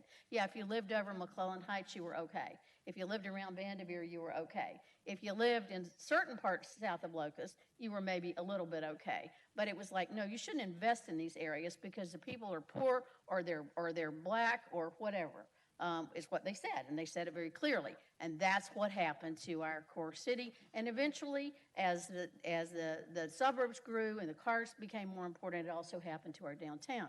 So as a person who has lived in a poor neighborhood all of my life, and I chose to live there. I know that I chose to live there, all right? So you can say to me, well, you chose that neighborhood, Marion, so just deal with it. Well, no, I've tried to make it better the entire time I've lived there, including being part of a not-for-profit group that goes in and repairs houses that nobody thought could be saved, using volunteer time, volunteer work, and all of that, using our own resources. I've been in buildings in my professional career downtown where I've crawled through these places that the maintenance has been left to not basically happen. Buildings that I have come home and taken my clothes off under my porch because I didn't want to bring things into my house. This in downtown Davenport. And I don't think we need to demonize people who have come in, who have spent their money to turn these places around. Yeah, we're lucky in Iowa. We have a lot of this is done with tax credits. We have state and federal tax credits here. This is why our sister cities across the river have not been as fortunate. There is no state historic tax credit in Illinois that's of significance that has helped this happen. That is what has driven this. And when Iowa put in state historic tax credits in 2000, that is what started the revolution. But those tax credits didn't apply to my poor little neighborhood. So we had to keep working. We were finally able to get those as well. But neighborhoods north of downtown continue to struggle in 5th Ward, in 4th Ward, in 3rd Ward, and also in 1st Ward. And I don't think that we should feel like, to say, well, just that's what you chose, Marion, so just live with that neighborhood. Well, that's not the point. The point is to make them better. The point is to make my neighborhood better, and the point is to make downtown better. And here's the thing, if how downtown goes, so goes my neighborhood, and so go the other neighborhoods around downtown. So we struggle every day in my little neighborhood to, whether it's, finding somebody to move into a building, finding somebody interested in a building, secretly putting some money in a pot to help somebody get their roof fixed. A lot of people have done that in my neighborhood because we're a real diverse neighborhood.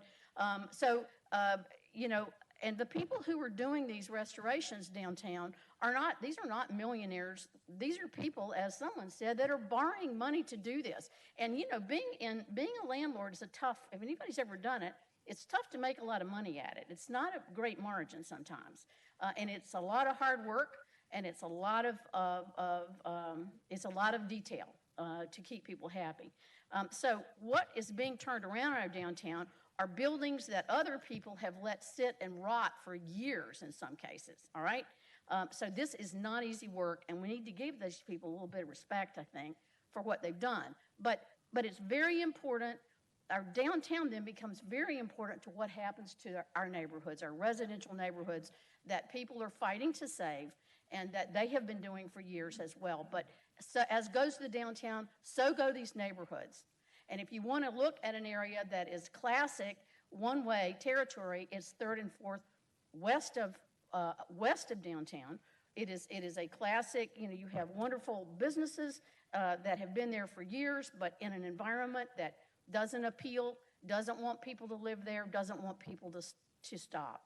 And I never want to see any of those neighborhoods to the west or the east of where I live in the situation my neighborhood was in, which was almost entirely abandoned at one point. But that will happen if we don't look to what we're doing and plan for the future. That is why I'm so passionate about this. I have lived this for 25 years, and I have chosen to live it for 25 years. But this is where my heart is. My heart is, in this area of the city, in the core area, in our heritage neighborhoods. This will help those heritage neighborhoods, I believe. Thank you. Thank you, Alderwoman McGinnis. Alderman Dunn. Thank you, Your Honor. A lot of good discussion, and I don't even know where to start here, but we'll start with the meeting I had Saturday. I had a lot of people, a lot of my residents were there, and quite honestly, this is a product we couldn't sell.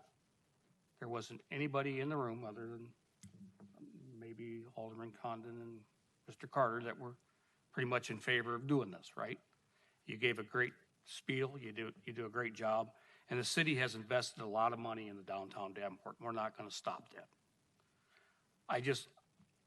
I'm elected to represent the people of my ward, and it's overwhelmingly, folks have told me they do not want to do this. I've gotten emails, I've gotten phone calls. Every morning I go to breakfast at Hy-Vee and they're blocking at the table telling me no.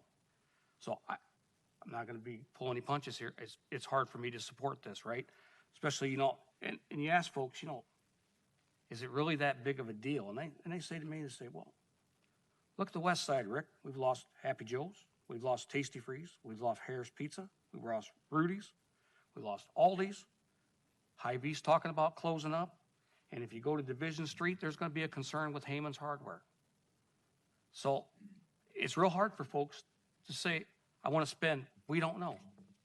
Could be 1.7. We haven't got to River Drive, what we're going to have to do there yet. We may have to spend another $2 million there. We go to Division Street, we may have to spend another $2 million there.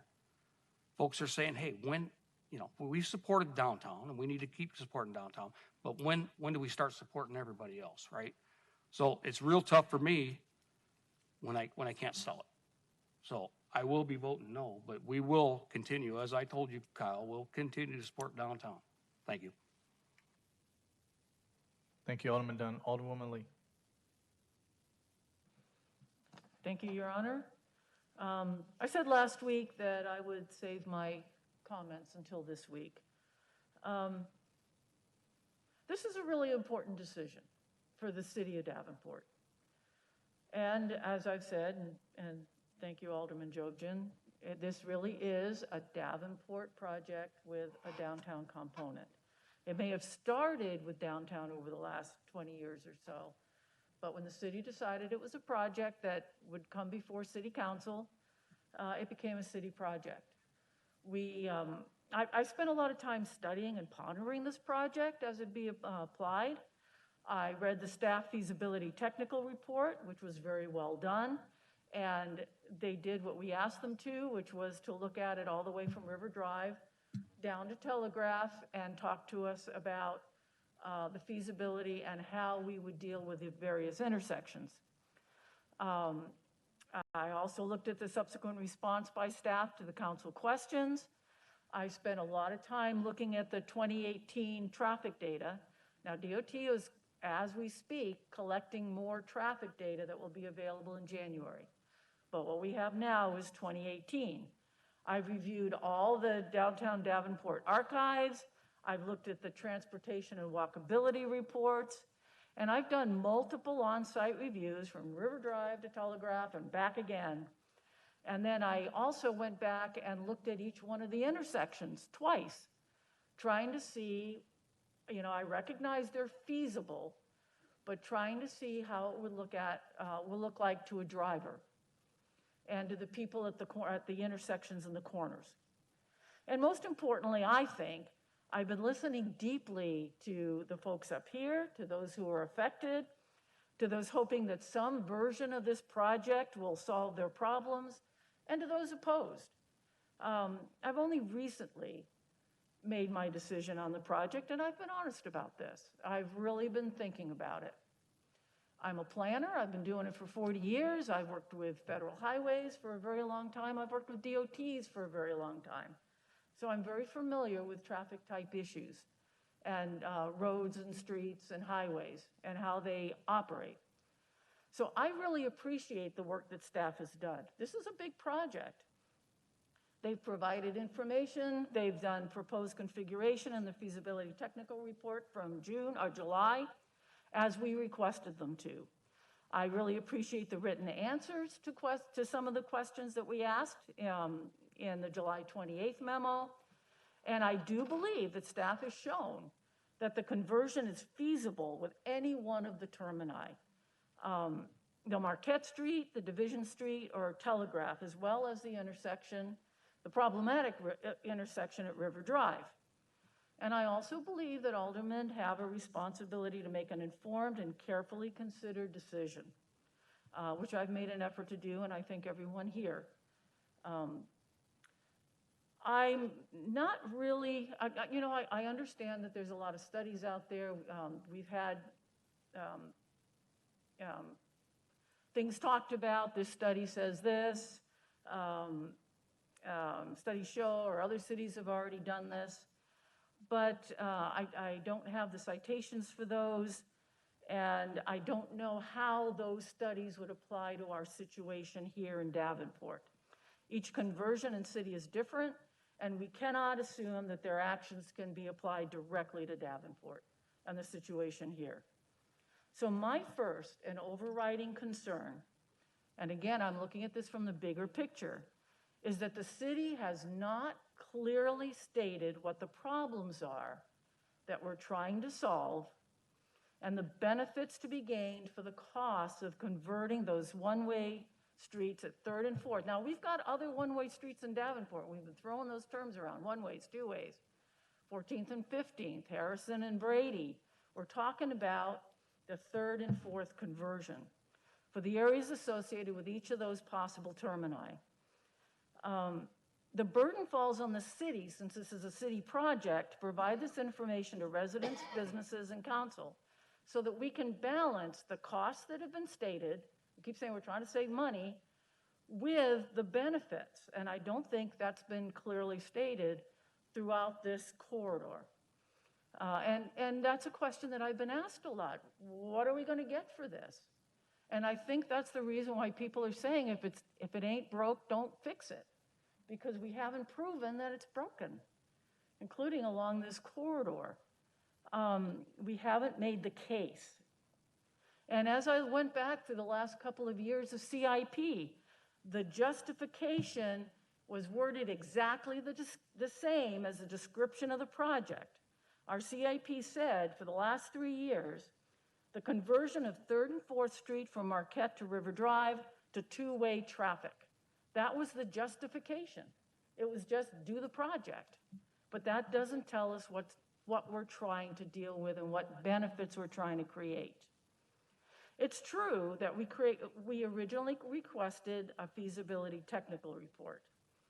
I've asked for quite a while now, what are the benefits and needs? And the comment I got was that this request is outside the scope of the feasibility study and would take significant staff time to put together, as well as conflict with a need to submit to the Bi-State Policy Committee before October 1, 22, a revised project scope for funding that included both the rehab of 3rd and 4th Street between Telegraph and Harrison and the conversion of one-ways to two-ways. And that's in the July memo 22.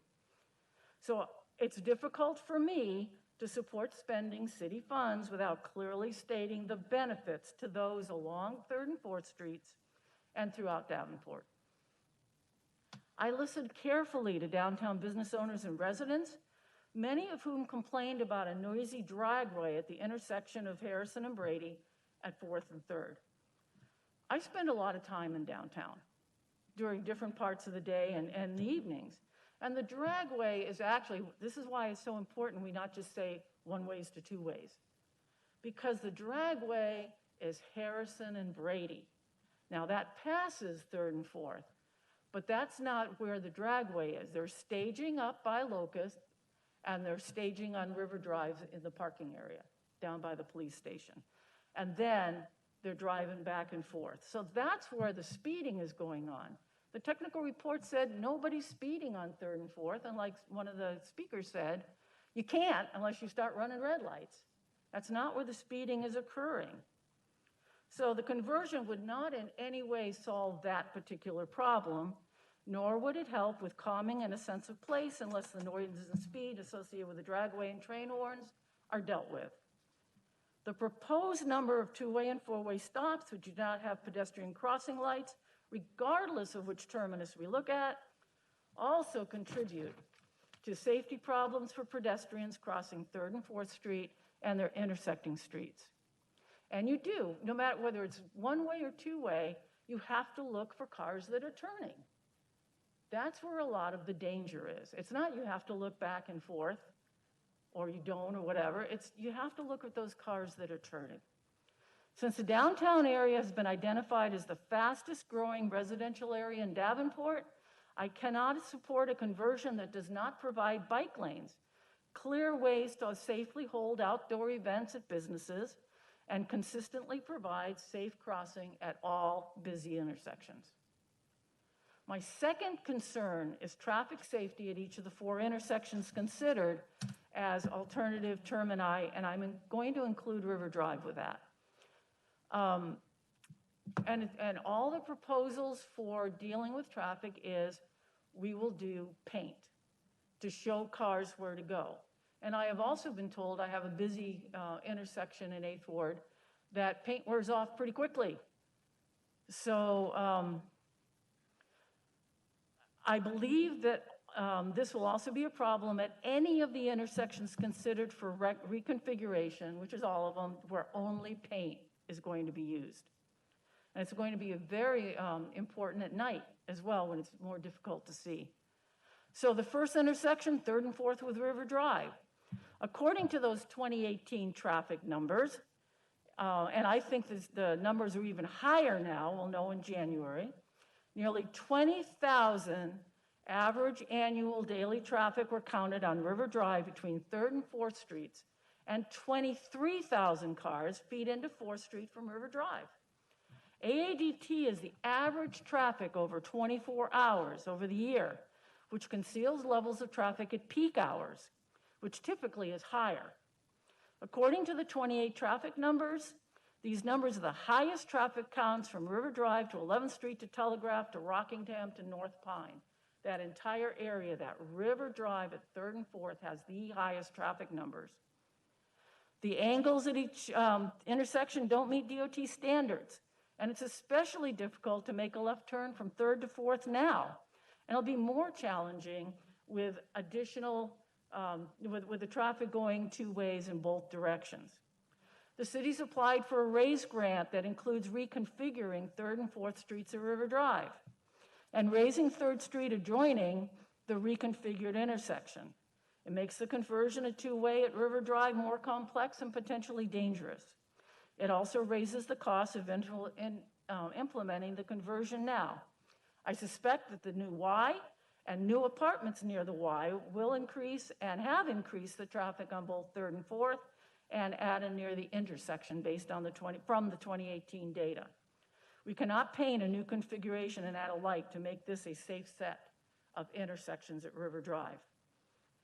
3rd and 4th are Marquette, creating vehicle traffic that faces off against each other with heavy traffic from all 4 streets and reconfiguring the intersection with paint and not a physical median that would guide the traffic into the correct lane, I believe is not safe, especially at night. 3rd Street would not have a traffic signal or stop sign between Gaines on the east and Marquette on the west, which would potentially increase speeds before the two-way turns into one-way again, further creating a potentially dangerous situation. 4th Street would have traffic lights at Gaines, Warren, and Marquette. Again, I believe that the Marquette terminus, especially regarding 3rd Street, is neither safe nor responsible. 3rd and 4th at Division, like the Marquette terminus, creating vehicle traffic that faces off against each other with heavy traffic from all 4 streets and reconfiguring the intersection with paint, I believe is not safe.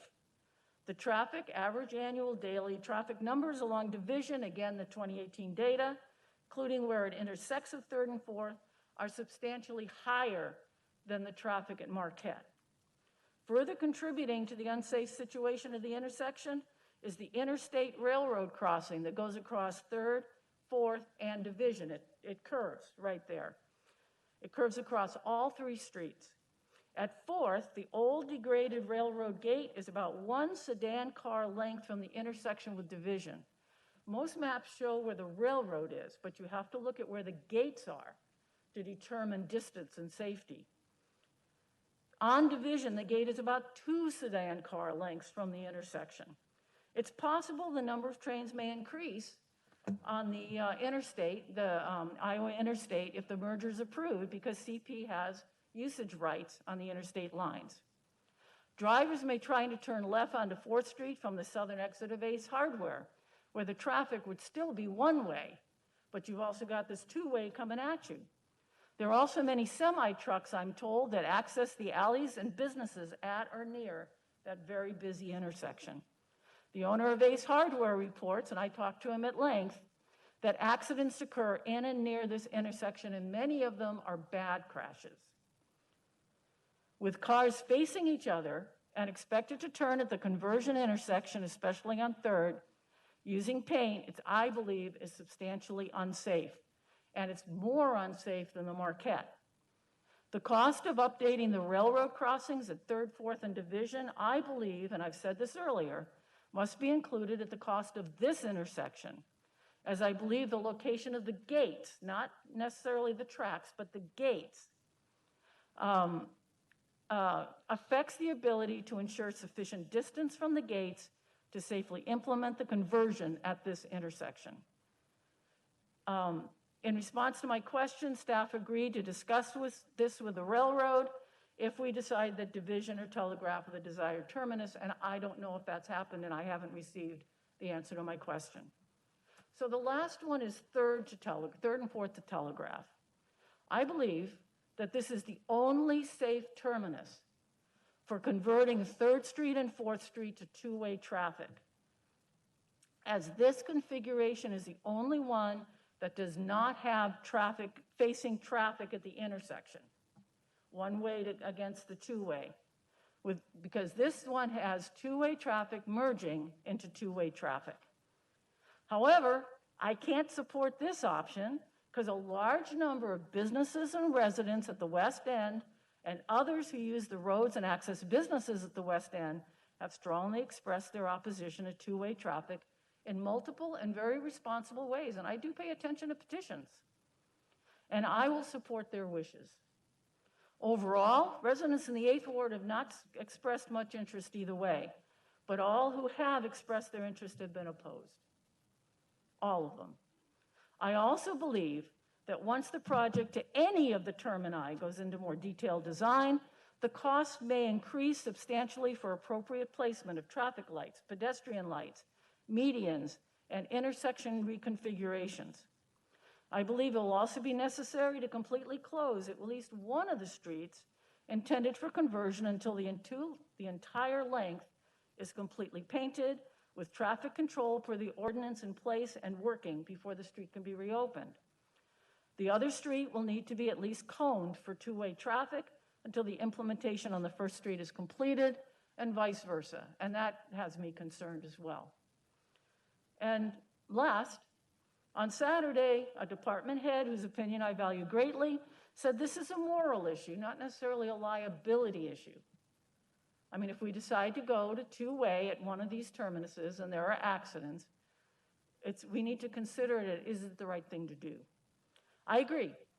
And I cannot support this project with any terminus with a clear conscience due to the safety issues, lack of consideration of the impacts of the train merger on downtown, and the cost of upgrading the degraded railroad gates at Division Street, lack of stated benefits to weigh against the cost for any of the areas along the corridor, and especially my concerns with traffic safety at 3 of the 4 terminating intersections.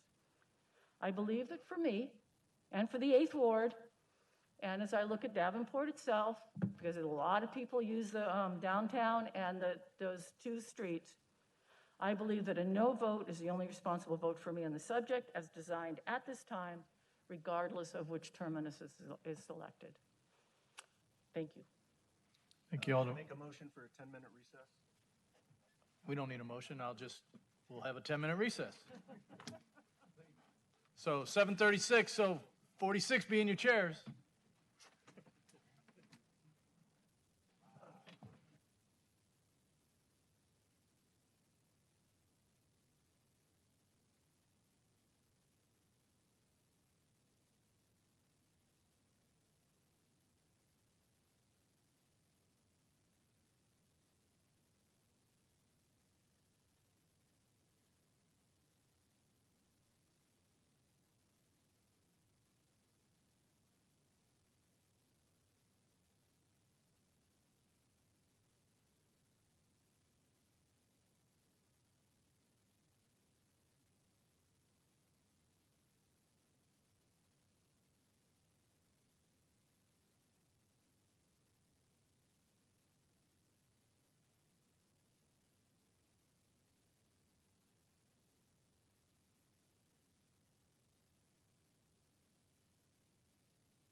All right, everyone, let's get back.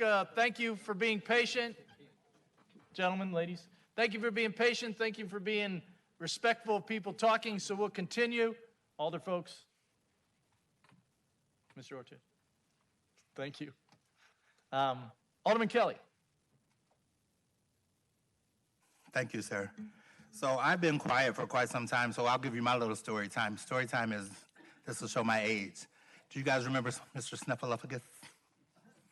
So you remember how us kids in TV land could see Mr. Snuffleupagus, but the kids at Sesame Street never could see him.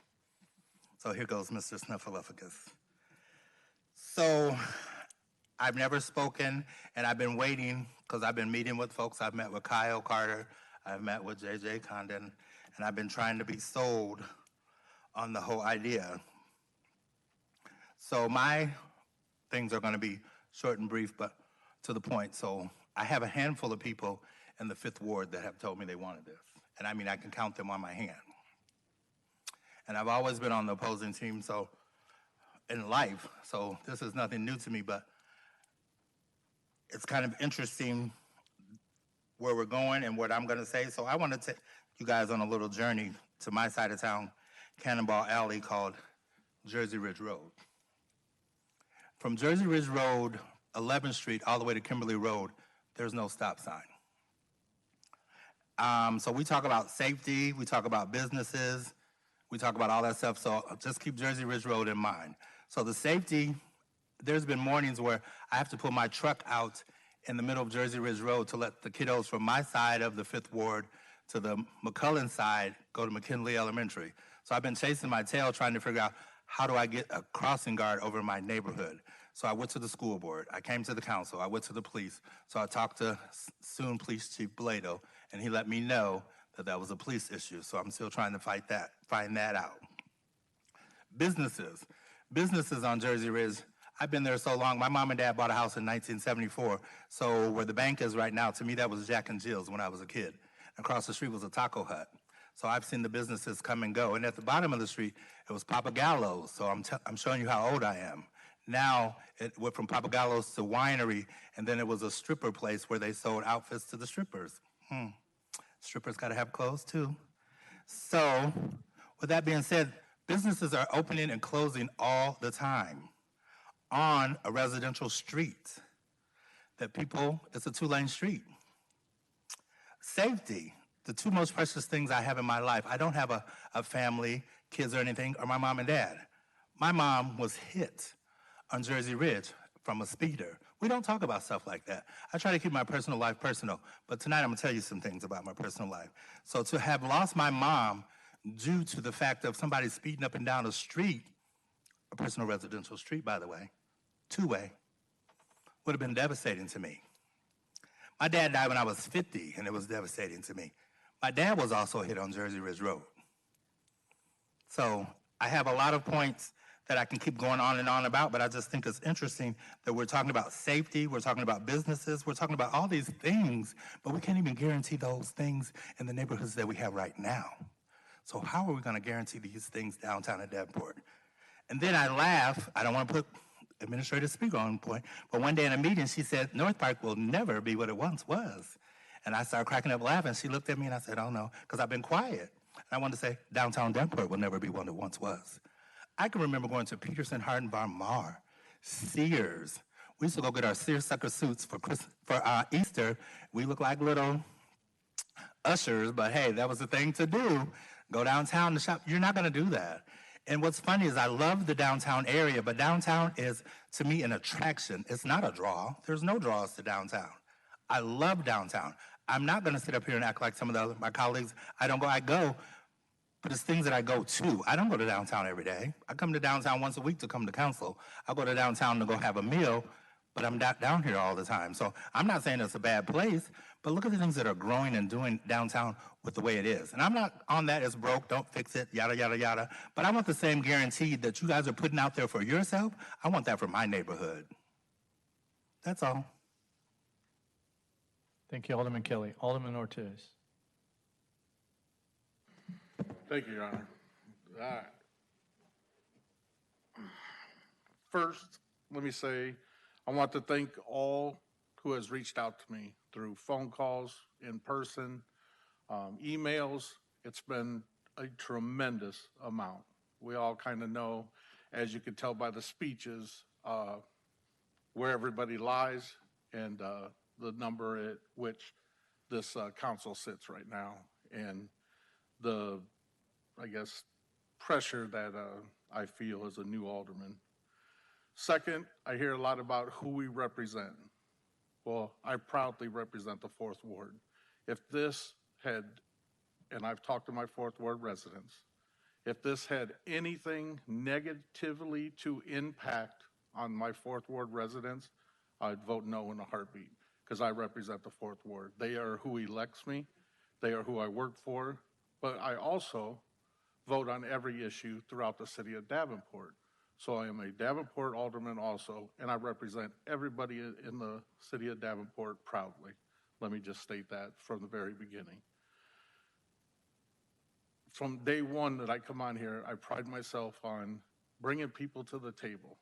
I believe there's more than one right way to do something. Everybody that has spoke, you could easily say that that's the right way. I can see that. You are right. But is that going to get us to where Davenport needs to be 2 years from now, 10 years from now, or 20 years from now? Change has to happen. I don't believe that in my own business, if I never changed, I'd probably be closed down in 2 to 3 years. Maybe not, but maybe I would be. We always have to adapt.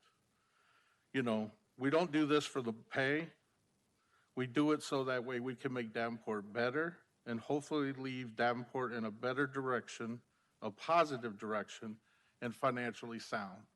That's why I feel like each and every one of us sit up here, because the amount of time from the minute you wake up to the minute you go to bed, you're helping somebody. You're helping improve a business or a resident or a child. That's why we do this. It isn't for the pay. One thing that matters to me is time on council. It matters to me greatly. I have great respect for what the 2 aldermen at large have given the past 6 years on this issue. They bring passion, they study it. When they talk to you, they're open, at least they're honest. They tell you right from the beginning where they stand. They're not trying to trick you, make you believe something that isn't for what they believe or where their heart is. Because one of my aldermen, he wears his heart on his sleeve proudly, and I have much respect for Alderman Condon for that. Alderman Grip, he takes his job very seriously. Do we agree on every issue? No. But one thing me and Alderman Grip have always done since day one, and even before I became an alderman, is we respect each other. Even though we don't agree, we respect each other. And we try to find another way to make it happen, even though one person maybe in the end doesn't get exactly what he wants, and for that, I respect that. Finally, I have great respect for all his years as alderman and as mayor. Mayor Mike Mattson gives more time throughout the city of his personal time than any other mayor I have personally seen. And I follow politics in Davenport for a long time. I've been a lifelong, basically, resident of Davenport businesses. I've been on the Parks and Rec Advisory Board. I've never seen somebody proudly, from youth to businesses to veterans to, the Veterans Memorial Parkway, the parks, kids, that matters to me. So as I sit up here today, I'm going to let him decide this issue. He will decide. He was elected twice. He was elected to, he's the face of Davenport, and I'm proud to say that.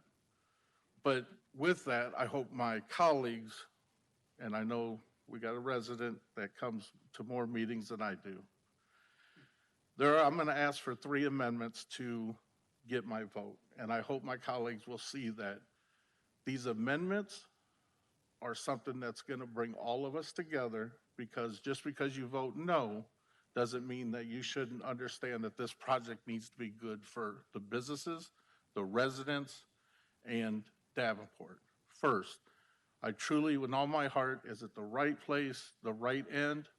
Who will know? But in my heart, we have to go to Division Street. I hope my colleagues will vote yes on that amendment and understand that it's a starting point, it's not the ending point, but it's better than Marquette. So please keep that in mind. Number two, no wholesale loading after 11 or 12 a.m. or 11 a.m. or noon. I'm a small business owner. We do not need to, now I'm not talking FedEx, UPS, mail, Uber, none of that. I'm talking the large trucks with the semis that are going to take a good amount of time to be parked to taking up a lane.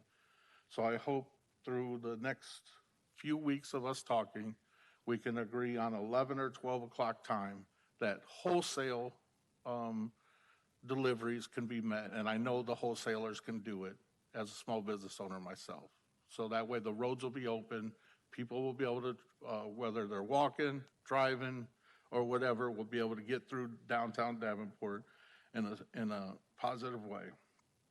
Now, the third one is probably going to be a tough way, but one of my colleagues that is a no on it feels strongly, or it makes sense to me, and we hear the concerns, and I don't know the money, but that's something that hopefully, Ms. Spiegel, you could get us, is no four-way stops. If we're going to do this, we're going to keep the lights, keep the flow, but it's going to be two-way traffic. If we're doing it for safety, if we're doing it for business, we don't need to go from two lights that you're following it to all of a sudden a stop, four-way stop. Somebody gets hit there, maybe they don't, maybe they do. Then you go through two stop lights, and then we go to another four-way stop, and then we hit. If we're going to do it, let's do it right. We do a lot of great things in Davenport, and I hope we can continue to move that where both sides of this issue have a say in the progress that Davenport is going to make, and that's my hope. That's where I hope my colleagues will work with me, work with the city staff, work with the public, because I don't think in the next 6 weeks, too many people are going to be on the fence. They're going to change. But one thing I do know is I care about Davenport. I care about the business owners that are from downtown, the residents. I care about the people in my fourth ward, and I care about the people that work up here with me on a daily basis. So I will offer those amendments, but I want to be clear. Those amendments have to pass, and then I think this will be good for Davenport in the long run, because I'm going to put a lot of my eggs in Alderman Grip and Alderman Condon's baskets. Because over time will tell, this is something that they can leave to know that they made that positive impact to downtown Davenport and help move Davenport forward. Thank you, Your Honor. Thank you, Alderman Ortiz. Okay, second round, Alderwoman Dickman. Thank you, Your Honor. I apologize. I will ask everybody to shorten your comments a little bit, to try and make new, if you have new comments, so be it, but let's focus a little bit. Thank you.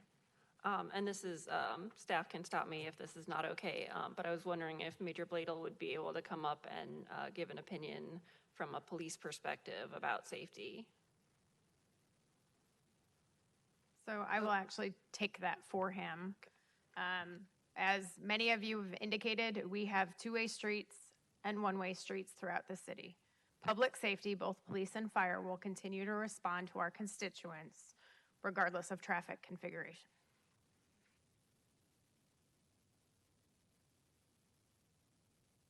Thank you, Alderwoman Dickman. Alderman Dunn, sorry.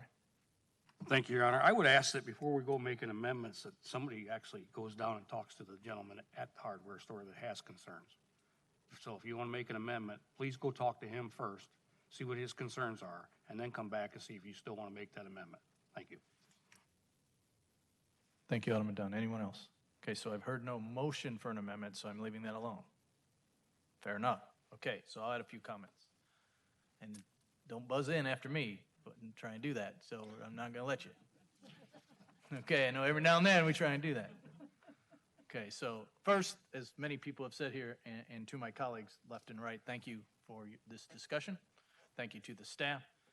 Thank you to everybody who has been through this for decades. Thank you, everyone who is coming in whatever voice or opinion or comment or thought you have. You've taken the time to come down here and talk. Thank you to the people that, for whatever reason, could not do that but provided comments to the respective folks. So civic discourse or civic discussion or civic engagement is a wonderful thing, and this is a wonderful thing. So a couple things that I'll say.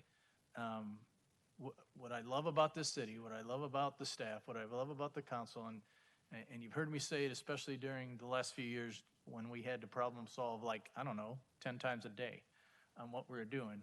We take on issues, we work to solve them, and we improve situations. You've heard me talk about before, the budget's the best it's ever been, more money to infrastructure, and I heard somebody call me just the last few days and say, you're not doing anything for the streets, why are you doing this? You obviously haven't driven around. There's more roadblocks now than there has ever been. But, okay, your thought. No one's building one-ways in downtowns, and I've called a lot of my fellow colleagues here and asked, especially the ones that changed, was it good? Do you have a thought? Do you care? Better? Everyone said it was better. There were levels of better, but everyone said, no way in heck would I go back. So there is precedent in, I think, 80 to 100 cities, and certainly many in Iowa, that have done this, and some of them told me it was quite the discussion. It was quite the event when they did this. But they wouldn't go back. So that's interesting way to look at it. I said it last week, and I keep standing outside and I keep looking at stuff. If this changes, if the council so sees fit to do this, 5 lanes in each direction. I heard someone tell me, if we do this, you won't be able to get around. 5 lanes in each direction between 4th and River Drive. Okay? We set policy, not engineer specifics. No disrespect to any of us, and I'm including myself. We're not over there. We're not getting paid department head salaries to engineer stuff. We're getting paid to tell them which way to go, and then they got to figure it out. And then we can have discussions later about particulars if you want, or amending budgets, or adjusting signals. But we don't do that. We decide the policy or the ordinance change, and they deal with the engineering. Partnerships matter. You've heard me say it 1,000 times. Teamwork, collaboration, and partnerships. A few years ago, many people know, we didn't do a lot of partnerships. People would come to the city and say, pay for it, do it, handle it. And some of us said, we're done with that. We can't do everything ourselves. Nobody can do everything themselves. And into many parts of the city, many activities in the city, many buildings in the city, many organizations in the city, the reason they're successful is because we develop partnerships with them. A partnership we have is giving us some thoughts. Again, appreciate all the discussion back and forth, but partnerships do matter. Without partnerships, it's hard to get stuff done. Just saying. So, I think let's be better. Let's evolve. Let's grow. Because people have said it up here. I've said it. People out here have said it. Many people tell us. We know what we were at. We know what we're working to get to. And this, in my opinion, will help us continue that. Or we stop. Now, will the downtown keep going? Of course they will. Will we work with them? Of course we will. But I believe, because I remember what this place a few years ago was like, especially 10 years ago. The investment into this city, Central City, there, ladies and gentlemen, some of you certainly remember, because some of you have been around a long time, whether you're sitting there or sitting here. We didn't invest crap in our, oh, sorry, I apologize, I'm sure she wrote that. We didn't invest anything in our central city. We didn't invest anything into alleys. We're doing that now. We didn't invest anything in the neighborhood streets. We're doing that because the council takes it serious to do these things. I was an alderman in 2 different wards. I understand your ward constituents, but 22,500 residents is your ward. I get why you got to listen to your constituents, because I did too. But let's remember the overall picture of where we were and where we're continuing to go, and let's think about that. So that's all my pitch is. So, Mr. Brian Cupp, our Deputy City Clerk, for first consideration, will you please call the roll? Dunn? No. Ortez? Yes. Condon? Yes. Kelly? No. Grip? Yes. Jobson? Yes. Cornett? Dickman? Yes. McGinnis? Yes. And Lee. No. So 6 yeses and 4 noes, Your Honor. Right, so this passes to second consideration. So just for people who know, who don't, because I had a couple questions from folks while we were on break. We'll do this, what we just did last week, this week, potentially 2 more times, right? 2 more cycles, so 4 more discussions at this dais by the public. So next week, no council meeting, feel free to come, but nobody's here. And I apologize to my colleagues, we've been a long time, but I just want to make sure everybody understands, because sometimes, and again, I got questions tonight. So nothing next week, then the first Wednesday in September, we'll come back to committee of the whole again, have the discussion like we had last week, same issue. Then the week after that, we'll go back just like we did today, go through discussion again. Public's invited to talk each time on the agenda item, and then the council will vote again. If it's a majority yes, then it'll go to the 3rd cycle, which again, then we'll do committee of the whole, and then we'll do a vote again. All right? So there's a lot of public discussion yet to come, potentially. There's a lot of discussion by my colleagues left and right, potentially. So know that. Okay, I thank you, and I apologize for taking a little more time. All right, so the next item is our motion approval on all items on the consent agenda. Move the consent. Motion and a second. Okay, roll call, Brian, please, for all items on consent. Grip? Yes. Condon? Yes. Dickman? Yes. Jobson? Yes. Kelly? Yes. McGinnis? Yes. Ortez? Yes. Lee? Yes. Cornett? Yes. And Dunn. Yes. 10 yeses, Your Honor. Very good. Consent's approved. The next item, is there any other ordinances, resolutions, or motions? There are none for this evening. The next item, is there any public with business of anything not on the agenda? Okay, same rules apply. Name, order, address. Not from here. We'd love to know where you're from. 5 minutes, please. Ron Twitter, Davenport, Rock Island, and Tillamook.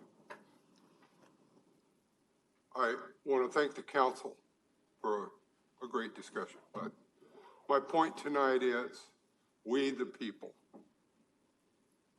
Funny words, our Constitution. It's amazing our forefathers were so brilliant in what they decided.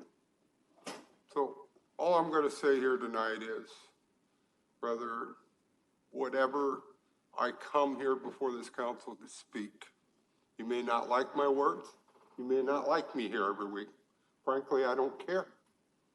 I speak from the heart. I've been able to make some changes, but I encourage, I beg, I plead for everyone out in the audience, make your opinion what this council does as a whole. Make your opinion. Let the mayor know, let your councilman, let your alderman know. Your voice does matter. We elect these officials to represent us. So as a whole, please, next few weeks, let them know what you're feeling or thinking. Thank you. Thank you. Anyone else? Okay. Any other reports, Ms. Spiegel? No? Is there a motion to adjourn? Motion and second to adjourn. All in favor? Please have a good weekend. We're adjourned.